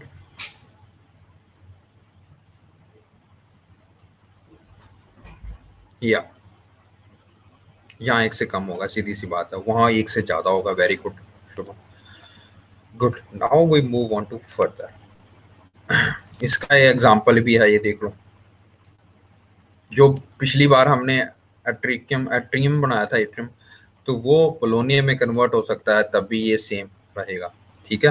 Atomic mass decreases by, atomic number decreases by 1, mass will remain the same, ठीक है, done. Now this we have already done.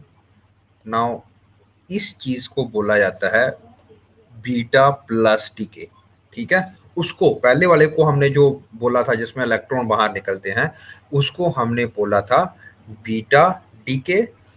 Positron emission को हम बोलते हैं बीटा प्लस डीके। क्या बोलते हैं? Beta plus decay. ये कहां पे होता है? Neutron poor. न्यूट्रॉन पुअर का अल्टीमेटली मतलब क्या है? Proton rich, okay, done. Low N/Z ratio जहां पे होती है, तो वहां पे हम क्या करते हैं? Beta plus decay. यहाँ पे क्लियर है? तो अगर मैं इसको रिएक्शन की तरफ से लिखना चाहूं, तो एक प्रोटॉन किस में कन्वर्ट हो रहा है? न्यूट्रॉन में। खुद करके देखो इसको। एक प्रोटॉन, यानी कि प्रोटॉन को हम लिखते कैसे? हाइड्रोजन एटम ही होता है एक तरह से, प्रोटॉन को इस तरह लिखते हैं। एक प्रोटॉन को एक न्यूट्रॉन में कन्वर्ट कर रहे हैं। जब एक न्यूट्रॉन में कन्वर्ट करेंगे तो साथ में क्या निकलेगा? बीटा। क्या यहाँ पे मैं -1 डाल सकता हूं? तो क्या ये स्टेबल रहेगा? यहाँ पे 1 है, देखो यहाँ पे 1 है, यहाँ पे 0 है, यहाँ पे ये तो -1 हो जाएगा और ये +1 हो जाएगा, ये तो गलत हो जाएगा। इसीलिए, सिर्फ इसीलिए यहाँ पे +1 होना चाहिए, तब ये दोनों तरफ बैलेंस रहेगा। यहाँ पे भी +1, यहाँ पे भी plus. Make sense? Good. Reaction लिखनी आ गई अब आपको? ठीक है, ये वाली रिएक्शन समझ लग रही है? ये वाली रिएक्शन कोई डिफिकल्ट तो नहीं है, इजी है, सिंपल सी बातें हैं, है ना? गुड। ठीक है, अभी मैं यहाँ पे आपको एक चीज नहीं करवाई है, जो ये है। ठीक है, मैंने कहा कि पॉजिट्रॉन एमिशन में क्या होता है, क्या क्या निकलता है बाहर। एक प्रोटॉन जो एक न्यूट्रॉन में कन्वर्ट हो जाता है, और साथ में क्या निकलता है, पॉजिट्रॉन। ठीक है, एक चीज जो यहाँ पे आपको, सिर्फ ये दोनों चीजें नहीं निकलती, एक और चीज निकलती है, उसका नाम है इलेक्ट्रॉन न्यूट्रिनो। न्यूट्रिनोज आर सब एटॉमिकल पार्टिकल्स। ये इसकी बहुत सारी टाइप्स होती हैं, like tau neutrino, boson neutrino, ये भी बहुत सारे न्यूट्रिनो हम पढ़ेंगे। इंडिया ने अपनी इंडियन न्यूट्रिनो ऑब्जर्वेटरी तैयार की है सिर्फ न्यूट्रिनो को समझने के लिए। अभी के लिए इतना समझ लो, ये सिर्फ एनर्जी कैरिंग पार्टिकल्स होते हैं, एनर्जी कैरिंग पार्टिकल्स। तो जरूरी नहीं कि सिर्फ पार्टिकल ही बने। एक एनर्जी कैरिंग पार्टिकल, जो लो एनर्जी कैरिंग पार्टिकल है, उसका नाम हमने रख दिया इलेक्ट्रॉन न्यूट्रिनो। इसका कोई चार्ज नहीं है, कोई मास नहीं है, सिंपल सब एटॉमिकल पार्टिकल है, that has no net electrical charge. कोई चार्ज नहीं है, बट ये निकलता है। अभी के लिए बस इतना याद रख लो। तो जब भी आपने ये पॉजिट्रॉन एमिशन के बारे में लिखना है, क्या लिखना है? पहली बात, प्रोटॉन से क्या कन्वर्ट हो रहा है, neutron plus positron with an H positive charge, plus एक इलेक्ट्रॉन न्यूट्रिनो। इलेक्ट्रॉन न्यूट्रिनो, अभी के लिए ये समझ लो, बस इसको ऐसे ही याद कर लो अभी के। ठीक है, आगे हम पढ़ेंगे, इसके लिए ऊपर मैंने पूरा लेक्चर तैयार किया है, क्यों हमें, what are the applications of neutrino, neutrino हम क्यों पढ़ते हैं, न्यूट्रिनो का क्या क्या एम्फेसिस है, उसके क्या एप्लीकेशंस हो सकती हैं हमारे लिए। तो अभी के लिए मैं न्यूट्रिनो नहीं करवा रहा हूँ, क्योंकि दीज आर सब एटॉमिकल पार्टिकल्स, क्वांटम मैकेनिक्स में आते हैं ये। मैं इसको आपके बारे में सिर्फ ब्रीफ ब्रीफ पढ़ना है हमने इसके बारे में। ठीक है, अभी के लिए बस इतना याद कर लो। ठीक है, ये कंप्लीट है।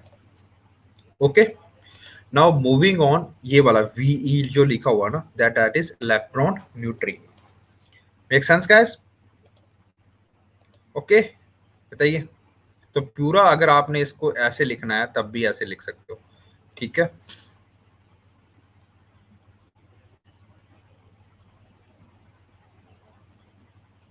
Make sense?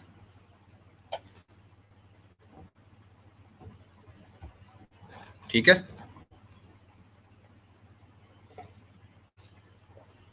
हाँ, एनर्जी, एनर्जी की तरह भी लगता है, लो एनर्जी। ठीक है, ये बनते हैं, मतलब समझ हो?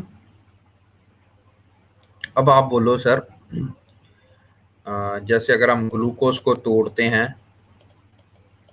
C6H12O6, ठीक है, ऑक्सीजन में डाल के, जब हमारे अंदर रेस्पिरेशन हो रही होती है, तो वो बनता है CO2 प्लस H2O प्लस, यही थोड़ा बनता है। वैसे तो रिएक्शन यहाँ पे खत्म हो जानी चाहिए, ठीक है, बट अब आप साथ में जब CO2 और H2O निकलता है, साथ में 38 ATPs ऑफ एनर्जी भी तो निकलते हैं, और प्लस हीट भी तो निकलती है साथ में। एंडोथर्मिक एक्सोथर्मिक रिएक्शन होता है, गर्मी निकलती है बाहर। ठीक है ना? तो यही मैं इसको ऐसे करने के बता रहा हूँ। ठीक है, बहुत सारी और चीजें निकलती हैं। डन? अभी के लिए आप इसको ऐसे समझो कि एनर्जी कैरिंग पार्टिकल है, बस साथ साथ में हम आगे भी पढ़ेंगे इसके बारे में अच्छे से। ठीक है, चलिए, अब एक तरीका ये है, और अब लास्ट तरीका है हमारे पास बचा, और बिल्कुल सिंपल तरीका है इसको, बिल्कुल दो तरीके और बचे हैं, एक गामा रेडिएशन और एक बचा है हमारे पास electron capture. Let's do electron capture first. ध्यान से याद रखना, इलेक्ट्रॉन कैप्चर भी इसी का ही भाई है। ठीक है ना, जो हमने अभी पढ़ा, प्रोटॉन एमिशन पढ़ा ना हमने, पॉजिट्रॉन एमिशन। तो इलेक्ट्रॉन कैप्चर में क्या है, ये बीटा एमिशन का ऑपोजिट है। जैसे इसमें भी याद रखिए, प्रोटॉन कन्वर्ट हो रहा है न्यूट्रॉन में। ठीक है, प्रोटॉन किस में कन्वर्ट हो रहा है, न्यूट्रॉन में। ठीक है, इससे पहले हमने जो पढ़ा था वो था बीटा प्लस डीके, यानी कि पॉजिट्रॉन एमिशन।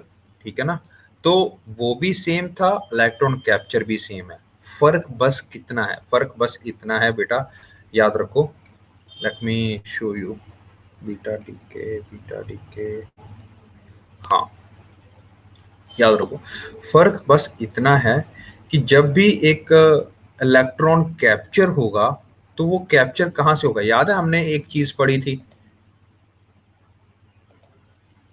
ये एटम होता है, न्यूक्लियस होता है, ये एटम होता है ना, ये साथ साथ में इलेक्ट्रॉन शेल्स होते हैं, मान के चलो ये गोल गोल हैं सीधे सारे सारे, ठीक है ना।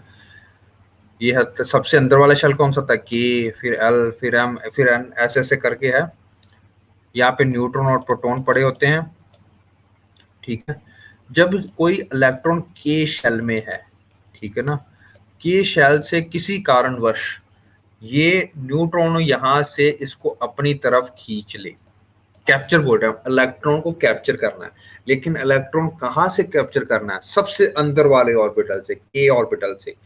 और उसके अधीन जब इलेक्ट्रॉन अंदर चला जाएगा, ठीक है ना, तो एक प्रोटॉन जो है वो किस में कन्वर्ट होएगा, न्यूट्रॉन में। देखो इलेक्ट्रॉन कैप्चर करके, इसमें और बीटा पॉजिटिव डिके जो हमने पॉजिट्रॉन एमिशन पढ़ा, क्या अंतर है। सबसे पहला अंतर है यहाँ पे बीटा जो पॉजिट्रॉन एमिशन नहीं होगा, किसमें नहीं होगा, इलेक्ट्रॉन कैप्चर में।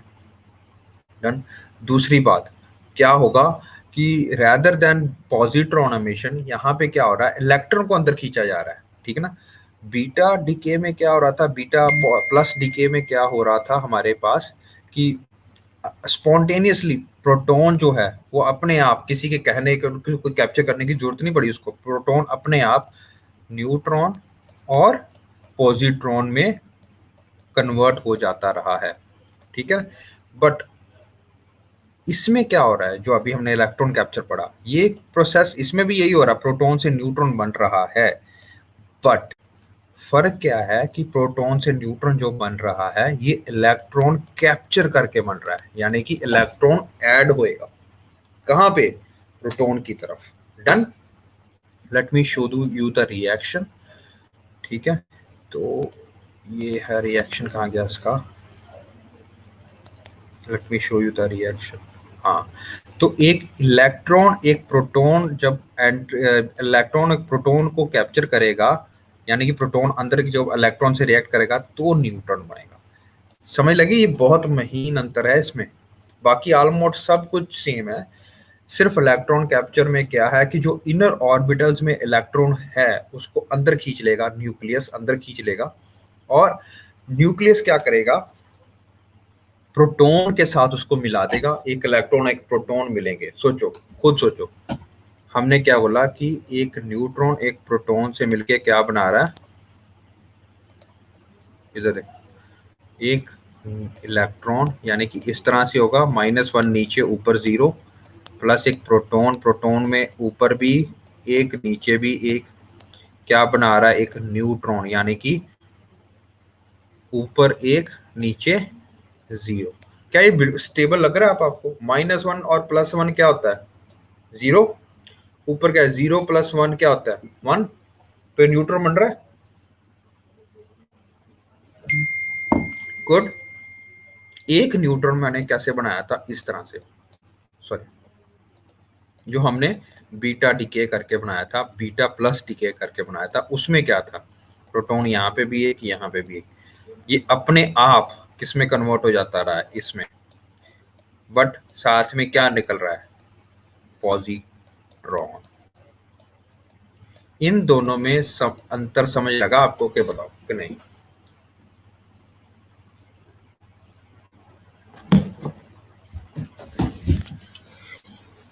बताइए बच्चों, समझ लगा,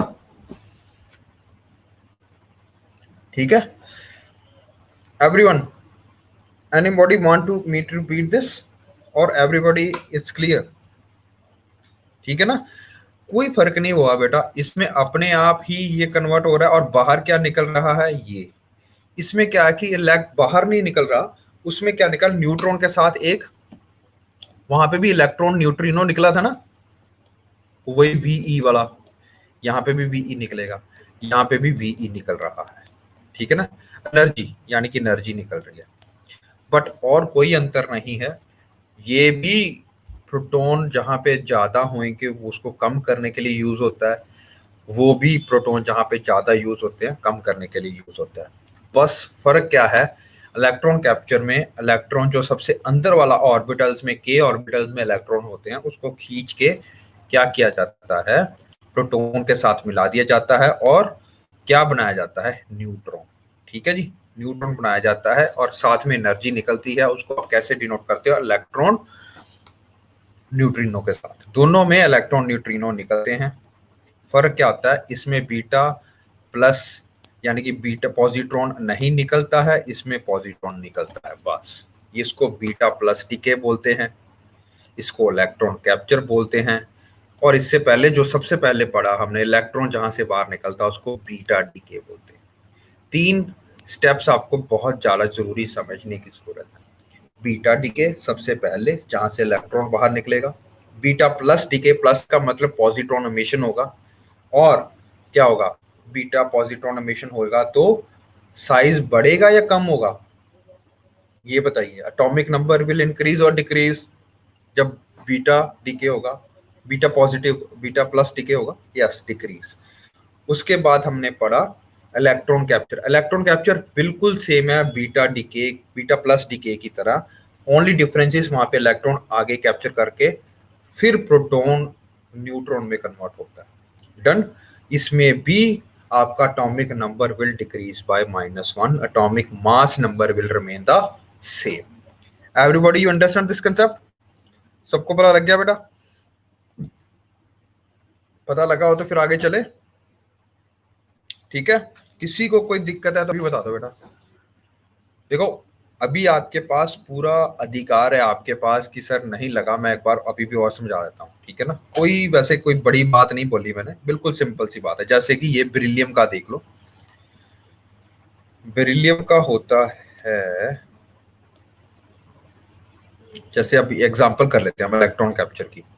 तो ये देखो, आर्गोन का ये है, उसने इलेक्ट्रॉन कैप्चर करके क्या बनाया, एक एलिमेंट बनाया। उस एलिमेंट का नाम बताना मेरे को आपने, बताइए क्या है।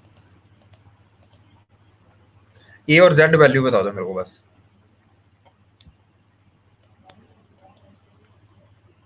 ए और जेड वैल्यू, यहाँ पे 17 आ जाएगा, ऊपर 37 का 37 रह गया, ये आ गया क्लोरीन। डन। ठीक है, ये इलेक्ट्रॉन कैप्चर हो गया ना, इलेक्ट्रॉन यहाँ पे ऐड हो गया। ठीक है, ओके एवरीवन गुड। अगर यहाँ पे मैं इलेक्ट्रॉन कैप्चर करता हूं तो यहाँ पे क्या बनेगा फिर, Z विल बी, ऊपर तो 59 ही रहेगा, नीचे इसका निकल का होता है 28, तो नीचे 27 बन जाएगा। I think this is cobalt, है ना, कोबाल्ट 59। ठीक है, ये 28 होता है यहाँ पे। Everyone you understand this concept? Basic से कंसेप्ट है, कोई कोई इतनी बड़ी बात नहीं बोल रही मैंने, ठीक है ना। ये चीज याद रखो कि कहाँ पे कौन सी चीज यूज करनी है आपने। ठीक है, पॉजिट्रॉन हमने पहले कर लिया था। ठीक है, we have done positron emission. दोनों में ही इलेक्ट्रॉन निकलेंगे, इलेक्ट्रॉन न्यूट्रिनो दोनों के, एक में पॉजिट्रॉन निकलेगा, एक में इलेक्ट्रॉन कैप्चर हो रहा है। ठीक है, डन। चले आगे करें, चले फिर बेटा, if you are comfortable up till now.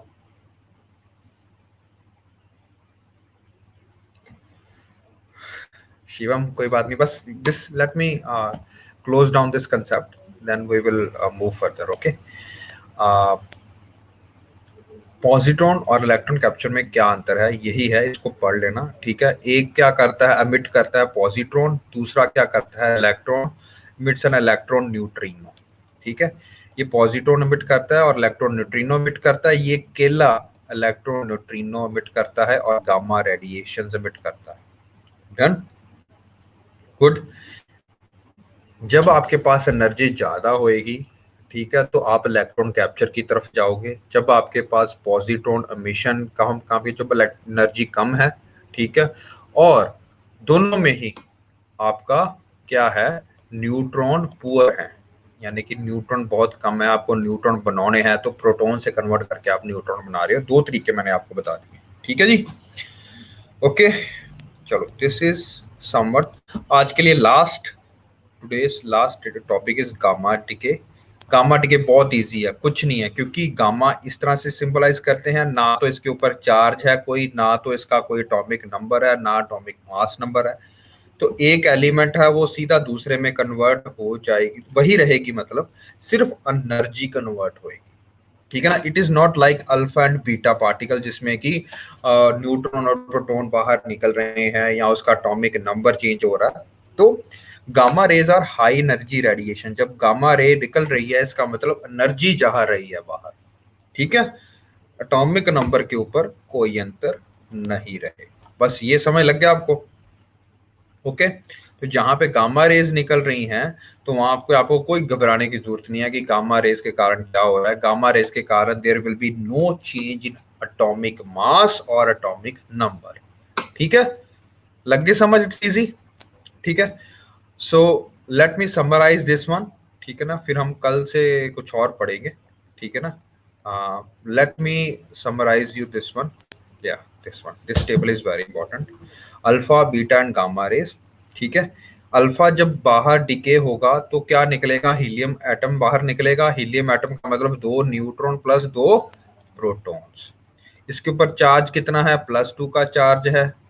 Beta जब बाहर निकलेगा तो वो एक इलेक्ट्रॉन है, तो उसके ऊपर चार्ज क्या है? +1 है। अगर पॉजिट्रॉन बाहर निकल रहा है तो उसके ऊपर चार्ज क्या है? +1। अगर इलेक्ट्रॉन कैप्चर हो रहा है तो उसके ऊपर चार्ज क्या है? 0। डन? लग गई समझ? That is a work out. और जब गामा बाहर निकल रहा है इसके ऊपर चार्ज कितना है? ये तो वेव है एक तरह की, इसके ऊपर चार्ज 0 है। डन? मास की अगर बात करें तो ये बहुत भारी होता है, अल्फा पार्टिकल। बीटा पार्टिकल छोटा होता है और इसका तो मास ही नहीं होता गामा रेडिएशन का। स्पीड की अगर बात करें तो ये बहुत स्लो भागता है, क्योंकि मोटा आदमी हमेशा स्लो भागता है, ठीक है। ये छोटा है और इसके लिए तेज भागता है, इसका तो मास ही नहीं है, तो स्पीड ऑफ लाइट की तरह भागता है, ठीक है। आयोनाइजिंग इफेक्ट क्या है? Strong, weak, very weak. लग रही समझ? बट अगर यहाँ पे पेनिट्रेशन बोलूं तो फिर उल्टा हो जाएगा, very weak, weak, strong. Penetration की बात, ठीक है। अगर मैं आयोनाइजिंग इफेक्ट की बात कर रहा हूं तो उल्टा है, ठीक है। ये डेंजरस कब है? जब आपका अल्फा पार्टिकल जो एमिट कर रहा है सोर्स आपके अंदर है। तो सपोज आपने 1 ग्राम यूरेनियम खा लिया, ठीक है ना, यूरेनियम 235 वन स्टेबल है। अब वो बॉडी के अंदर है, जब वो बाहर पड़ा हुआ था तो आपको दुखी नहीं कर रहा था, लेकिन जब आपने बॉडी का सोर्स के अंदर चला गया तब आपको अल्फा पार्टिकल है वो आयोनाइज कर देगा और सेल्स को और डीएनए को बहुत चोट पहुंचाएगा। Everyone understood this concept? ठीक है, ओके। अब ये सब कुछ खत्म करने के लिए, और कल हम ये दोबारा से एक बार रिवाइज करेंगे जब मैं आपको ये पॉइंट्स दोबारा करवाऊंगा, और उसके बाद हम पढ़ेंगे something about basics about nuclear fission and fusion reactions and India's nuclear power programme. इसके बाद एक बहुत इंपॉर्टेंट टॉपिक करना है बेटा हमने, वो है जो यूपीएससी का आजकल करंटली हॉट टॉपिक्स है, dark matter, dark energy, bosons, Higgs boson particles, large hadron colliders, particle accelerators, सब पढ़ेंगे। ध्यान से पढ़ना है इनको, क्योंकि बहुत इंपॉर्टेंट क्वेश्चन है। UPSC I don't know, but वो हम आपको चाहते हैं कितना सोचो आप, ठीक है ना। These are the merging areas of science and technology. मेरे पास कोई बुक नहीं है बेटा, I refer plenty of resources, not single book. Because science and tech is something like कि आपको ongoing process है, it will go on increasing. पिछली बार उन्होंने ब्लैक होल के बारे में पूछ लिया, उससे पहले डार्क एनर्जी के बारे में पूछ लिया, उससे पास डार्क मैटर के बारे में पूछ लिया था, उससे पहले आपको न्यूट्रिनो ऑब्जर्वेटरी के बारे में पूछ लिया, ऐसे करके है, ठीक है ना। तो ये करंट अफेयर्स के साथ ज्यादा रिलेटेड टॉपिक होता है, कोई सिंगल बुक में ये चीजें नहीं लिखी गई, समझ रहे हो। ये मोस्टली पार्ट जो मैंने अभी आपको कराया ये एनसीईआरटी +2 में भी दिया हुआ है, +2 की जो एनसीईआरटी है फिजिक्स की, न्यूक्लियर फिजिक्स, ये वहां का कंसेप्ट है। तो एनसीईआरटी फर्स्ट प्रायोरिटी होनी चाहिए, बिकॉज एनसीईआरटी अगर आप यूपीएससी मान के चलती है कि जब आप पेपर देने बैठ रहे हो तो आपने एनसीईआरटी पढ़ी है भैया, +2 तक पढ़ी है, तो +2 में ये सारा कुछ आता है। तभी मैं इतना खज्जल खुआर करवा रहा हूँ आपको कि ये पढ़ लो बेटा, ये +2 में दिया हुआ है, बहुत आसानी से करवाया, पर इससे ज्यादा नहीं पढ़ने की जरूरत आपको, जितना मैंने करवा दिया that is more than sufficient, ठीक है ना। नाउ बिफोर वी गो, ठीक है ना। Late us do one example ताकि मेरे को समझ लग जाए कि आपने ये कंसेप्ट समझ लग गया। ठीक है, तो कोई बच्चा सुबह अभी जैसे मनीष ने शायद पूछा था ये कि सर थोरियम से अगर हम डिसइंटीग्रेट कर रहे हैं 234 से, why do we disintegrate in the form of only alpha particles. ऐसा नहीं है। तो जब थोरियम है, अगर आप उसको तोड़ना चाहते हो और तो वो स्टेबल की तरफ जाएगा। ठीक है ना, तो स्टेबिलिटी की तरफ जाएगा, यानी कि 209 और 82 83 के ऊपर जाने की कोशिश करा, स्टेबल होने की कोशिश करेगा। सपोज ये डिसइंटीग्रेट होता है यहां तक, ध्यान से सोचो, और मैं आपको बताता हूं इसमें सिर्फ अल्फा और बीटा पार्टिकल्स एमिट हो रहे हैं, अल्फा और बीटा पार्टिकल्स। ठीक है, अब क्वेश्चन आपके ऊपर ये है कि मैं आपको इक्वेशन दे रहा हूं, इसको आप मेरे को बताने कितने अल्फा और कितने बीटा पार्टिकल्स एमिट हो रहे हैं। I am going you to give you a equation. Now write down the equation on the paper. Equation is thorium 234 and 90 is converted into, किस में कन्वर्ट होता है, लेड, लेड 206 और 82। ठीक है, there are some alpha particles that are emitted, there is some beta particles that are emitted. Now question is how many alpha particles and how many beta particles? Only beta particles, no positron emission, not electron capture, only beta particles emission, alpha and beta particles. आपने मेरे को ये बताना है, stable होने चाहिए और equation stable रहनी चाहिए, इक्वेशन नहीं होनी चाहिए। ये आपका अभी के लिए, अभी करके बताओ और इसके बाद क्लास खत्म। ध्यान से याद रखना, जब भी आप अल्फा पार्टिकल्स को लिखोगे तो नीचे 2 ऊपर 4, और जब बीटा पार्टिकल्स को लिखोगे नीचे -1 और ऊपर 0।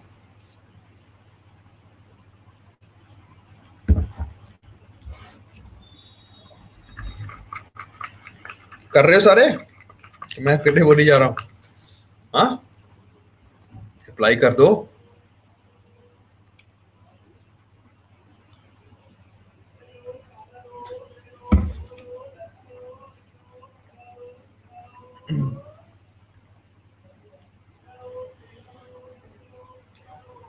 कर लो कर लो, दिमाग लगाओ।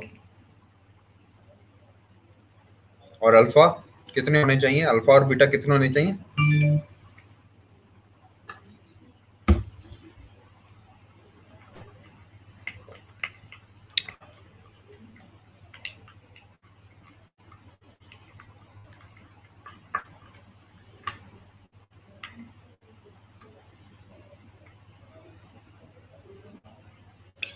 सब बच्चे बताओ क्या आंसर आ रहा है, बताइए। कोमल,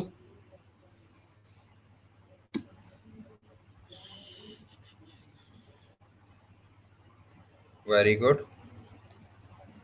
पारुल, सक्षय, सागर, शिवम, सुमन, जल्दी बताओ बेटा।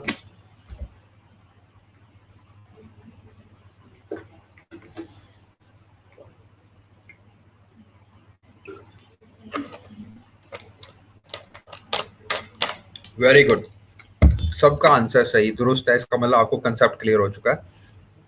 गुड। तो अल्फा पार्टिकल्स हमारे पास कितने मिट होंगे? 7। इसका मतलब नीचे कितना हो जाएगा? 14। ठीक है, 7 2 जा 14, और ऊपर कितना आ जाएगा? 28। ठीक है, डन, मेक सेंस, 14 एंड 28। ठीक है, बीटा पार्टिकल्स अब नीचे अगर देखो, ये तो ये 96 बन गया है ना, नीचे अगर ऐड कर तो ऊपर तो ठीक है, ऊपर तो 234 बन गया। ठीक है, नीचे बट अभी कितना बन रहा है? 96। तो माइनस करना पड़ेगा, माइनस कितने करोगे इसमें? 6। ठीक है ना, 6 करोगे ना, तो 6 से मल्टीप्लाई करना पड़ेगा। तो ये समय लग रहा है, 6 से मल्टीप्लाई करोगे तो ये कितना आ जाएगा? 90। डन, ये भी कंप्लीट हो जाएगा, शायद ये भी कंप्लीट हो जाएगा। अब समय लग गया। मनीष ने एक क्वेश्चन पूछा था सर कि क्या अल्फा पार्टिकल ही क्यों एमिट हो रहे हैं, और भी पार्टिकल एमिट होंगे बेटा, अल्फा भी बीटा भी। तो एक सिंगुलर चीज नहीं होती कभी भी कि अल्फा पार्टिकल एमिट हो गए। ठीक है ना, लग गया समझ? वो रिएक्शन जो याद पड़ो जो हमने इससे पहले पढ़ा था, जहां से थोरियम बना था, थोरियम जिससे पहले बना था डिके करके, याद है? यूरेनियम से थोरियम बना था, यू रिमेम्बर मनीष? ठीक है, गामा भी होगा, बिल्कुल सही बात है, गामा भी होगा, एनर्जी भी निकलेगी साथ में। Manish do you remember? बाकी बच्चों रिमेम्बर? ये थोरियम कहां से बना था? ये थोरियम बना था यूरेनियम 238 और 92 से। इसने क्या इमिट किया था? Alpha particle. पहले ये बन गया, उसके बाद थोरियम बाद में फिर फर्दर डिसइंटीग्रेट हो गया लेड में और इसमें। अब आप देखोगे कि ये स्टेबल होएगा। Make sense guys? You are getting it guys? समझ लग रहा है? बताइए।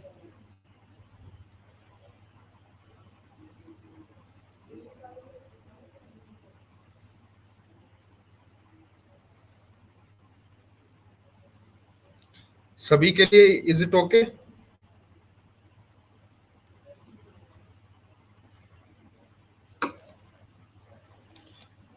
डन? किसी की कोई दिक्कत हो, किसी को कोई चीज ना समझ लगी हो, बताइए।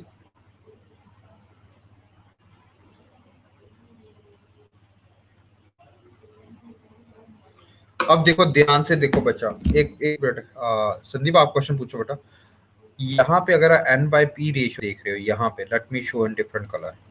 यहाँ पे अगर आप एन बाई पी रेशियो देख रहे हो, यहाँ पे इट इज 1.60, ठीक है, एन बाई पी रेशियो। यहाँ पे अगर आप एन बाई पी रेशियो देख रहे हो तो दैट इज 1.6, नहीं 1.51 इज, ये स्टेबिलिटी ऑफ बैंड के अंदर आ रहा है? यस ऑफ कोर्स ही आ रहा है। डन? Make sense? गुड? लग रहा है बेटा समझ?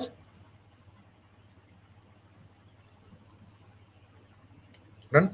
ये फर्दर और डिटीरियोरेट होएगा क्योंकि अब भी N by P ratio stable नहीं है, क्योंकि एन कितना है इसमें? 140, 18 से 14, 24 और 124 है एन, है ना? और नीचे प्रोटॉन क्या है? 80। अब ये फर्दर कहाँ पे जाएगा? जहां पे न्यूट्रॉन ज्यादा है, प्रोटॉन कम है। याद है? अल्फा मिशन होती रहेगी, होती रहेगी, होती और होती रहेगी, ठीक है ना, जब तक कि ये स्टेबिलिटी की तरफ नहीं और चले जाता। डन? Make sense guys? ठीक है, अब क्वेश्चन पूछिए संदीप अपना। इसकी एन बाय पी रेशियो क्या है बताइए? N by P ratio 238 minus 92, 146 divided by 92। Done? अरे रिमेंबर नहीं करना यार आपको पेपर, ये just make you understand this concept, okay? ठीक है, only for that purpose you need to remember one और टू रिएक्शंस, नथिंग एल्स। ठीक है जी? डन?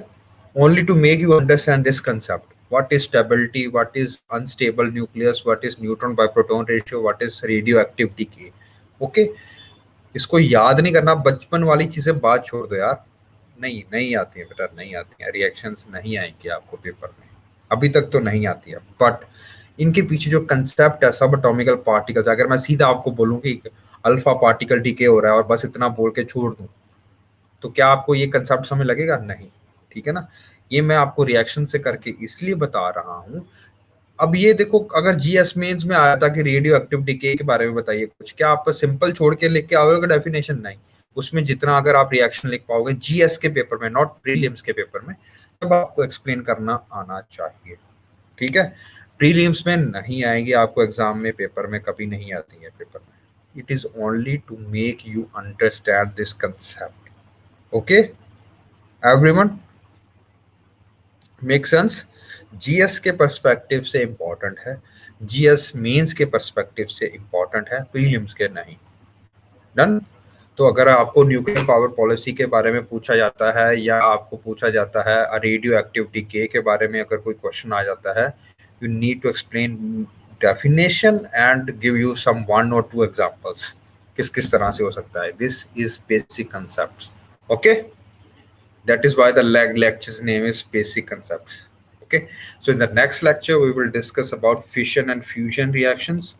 ठीक है, I hope you will understand this concept. अगर नहीं है एक बार repeat करिए lecture.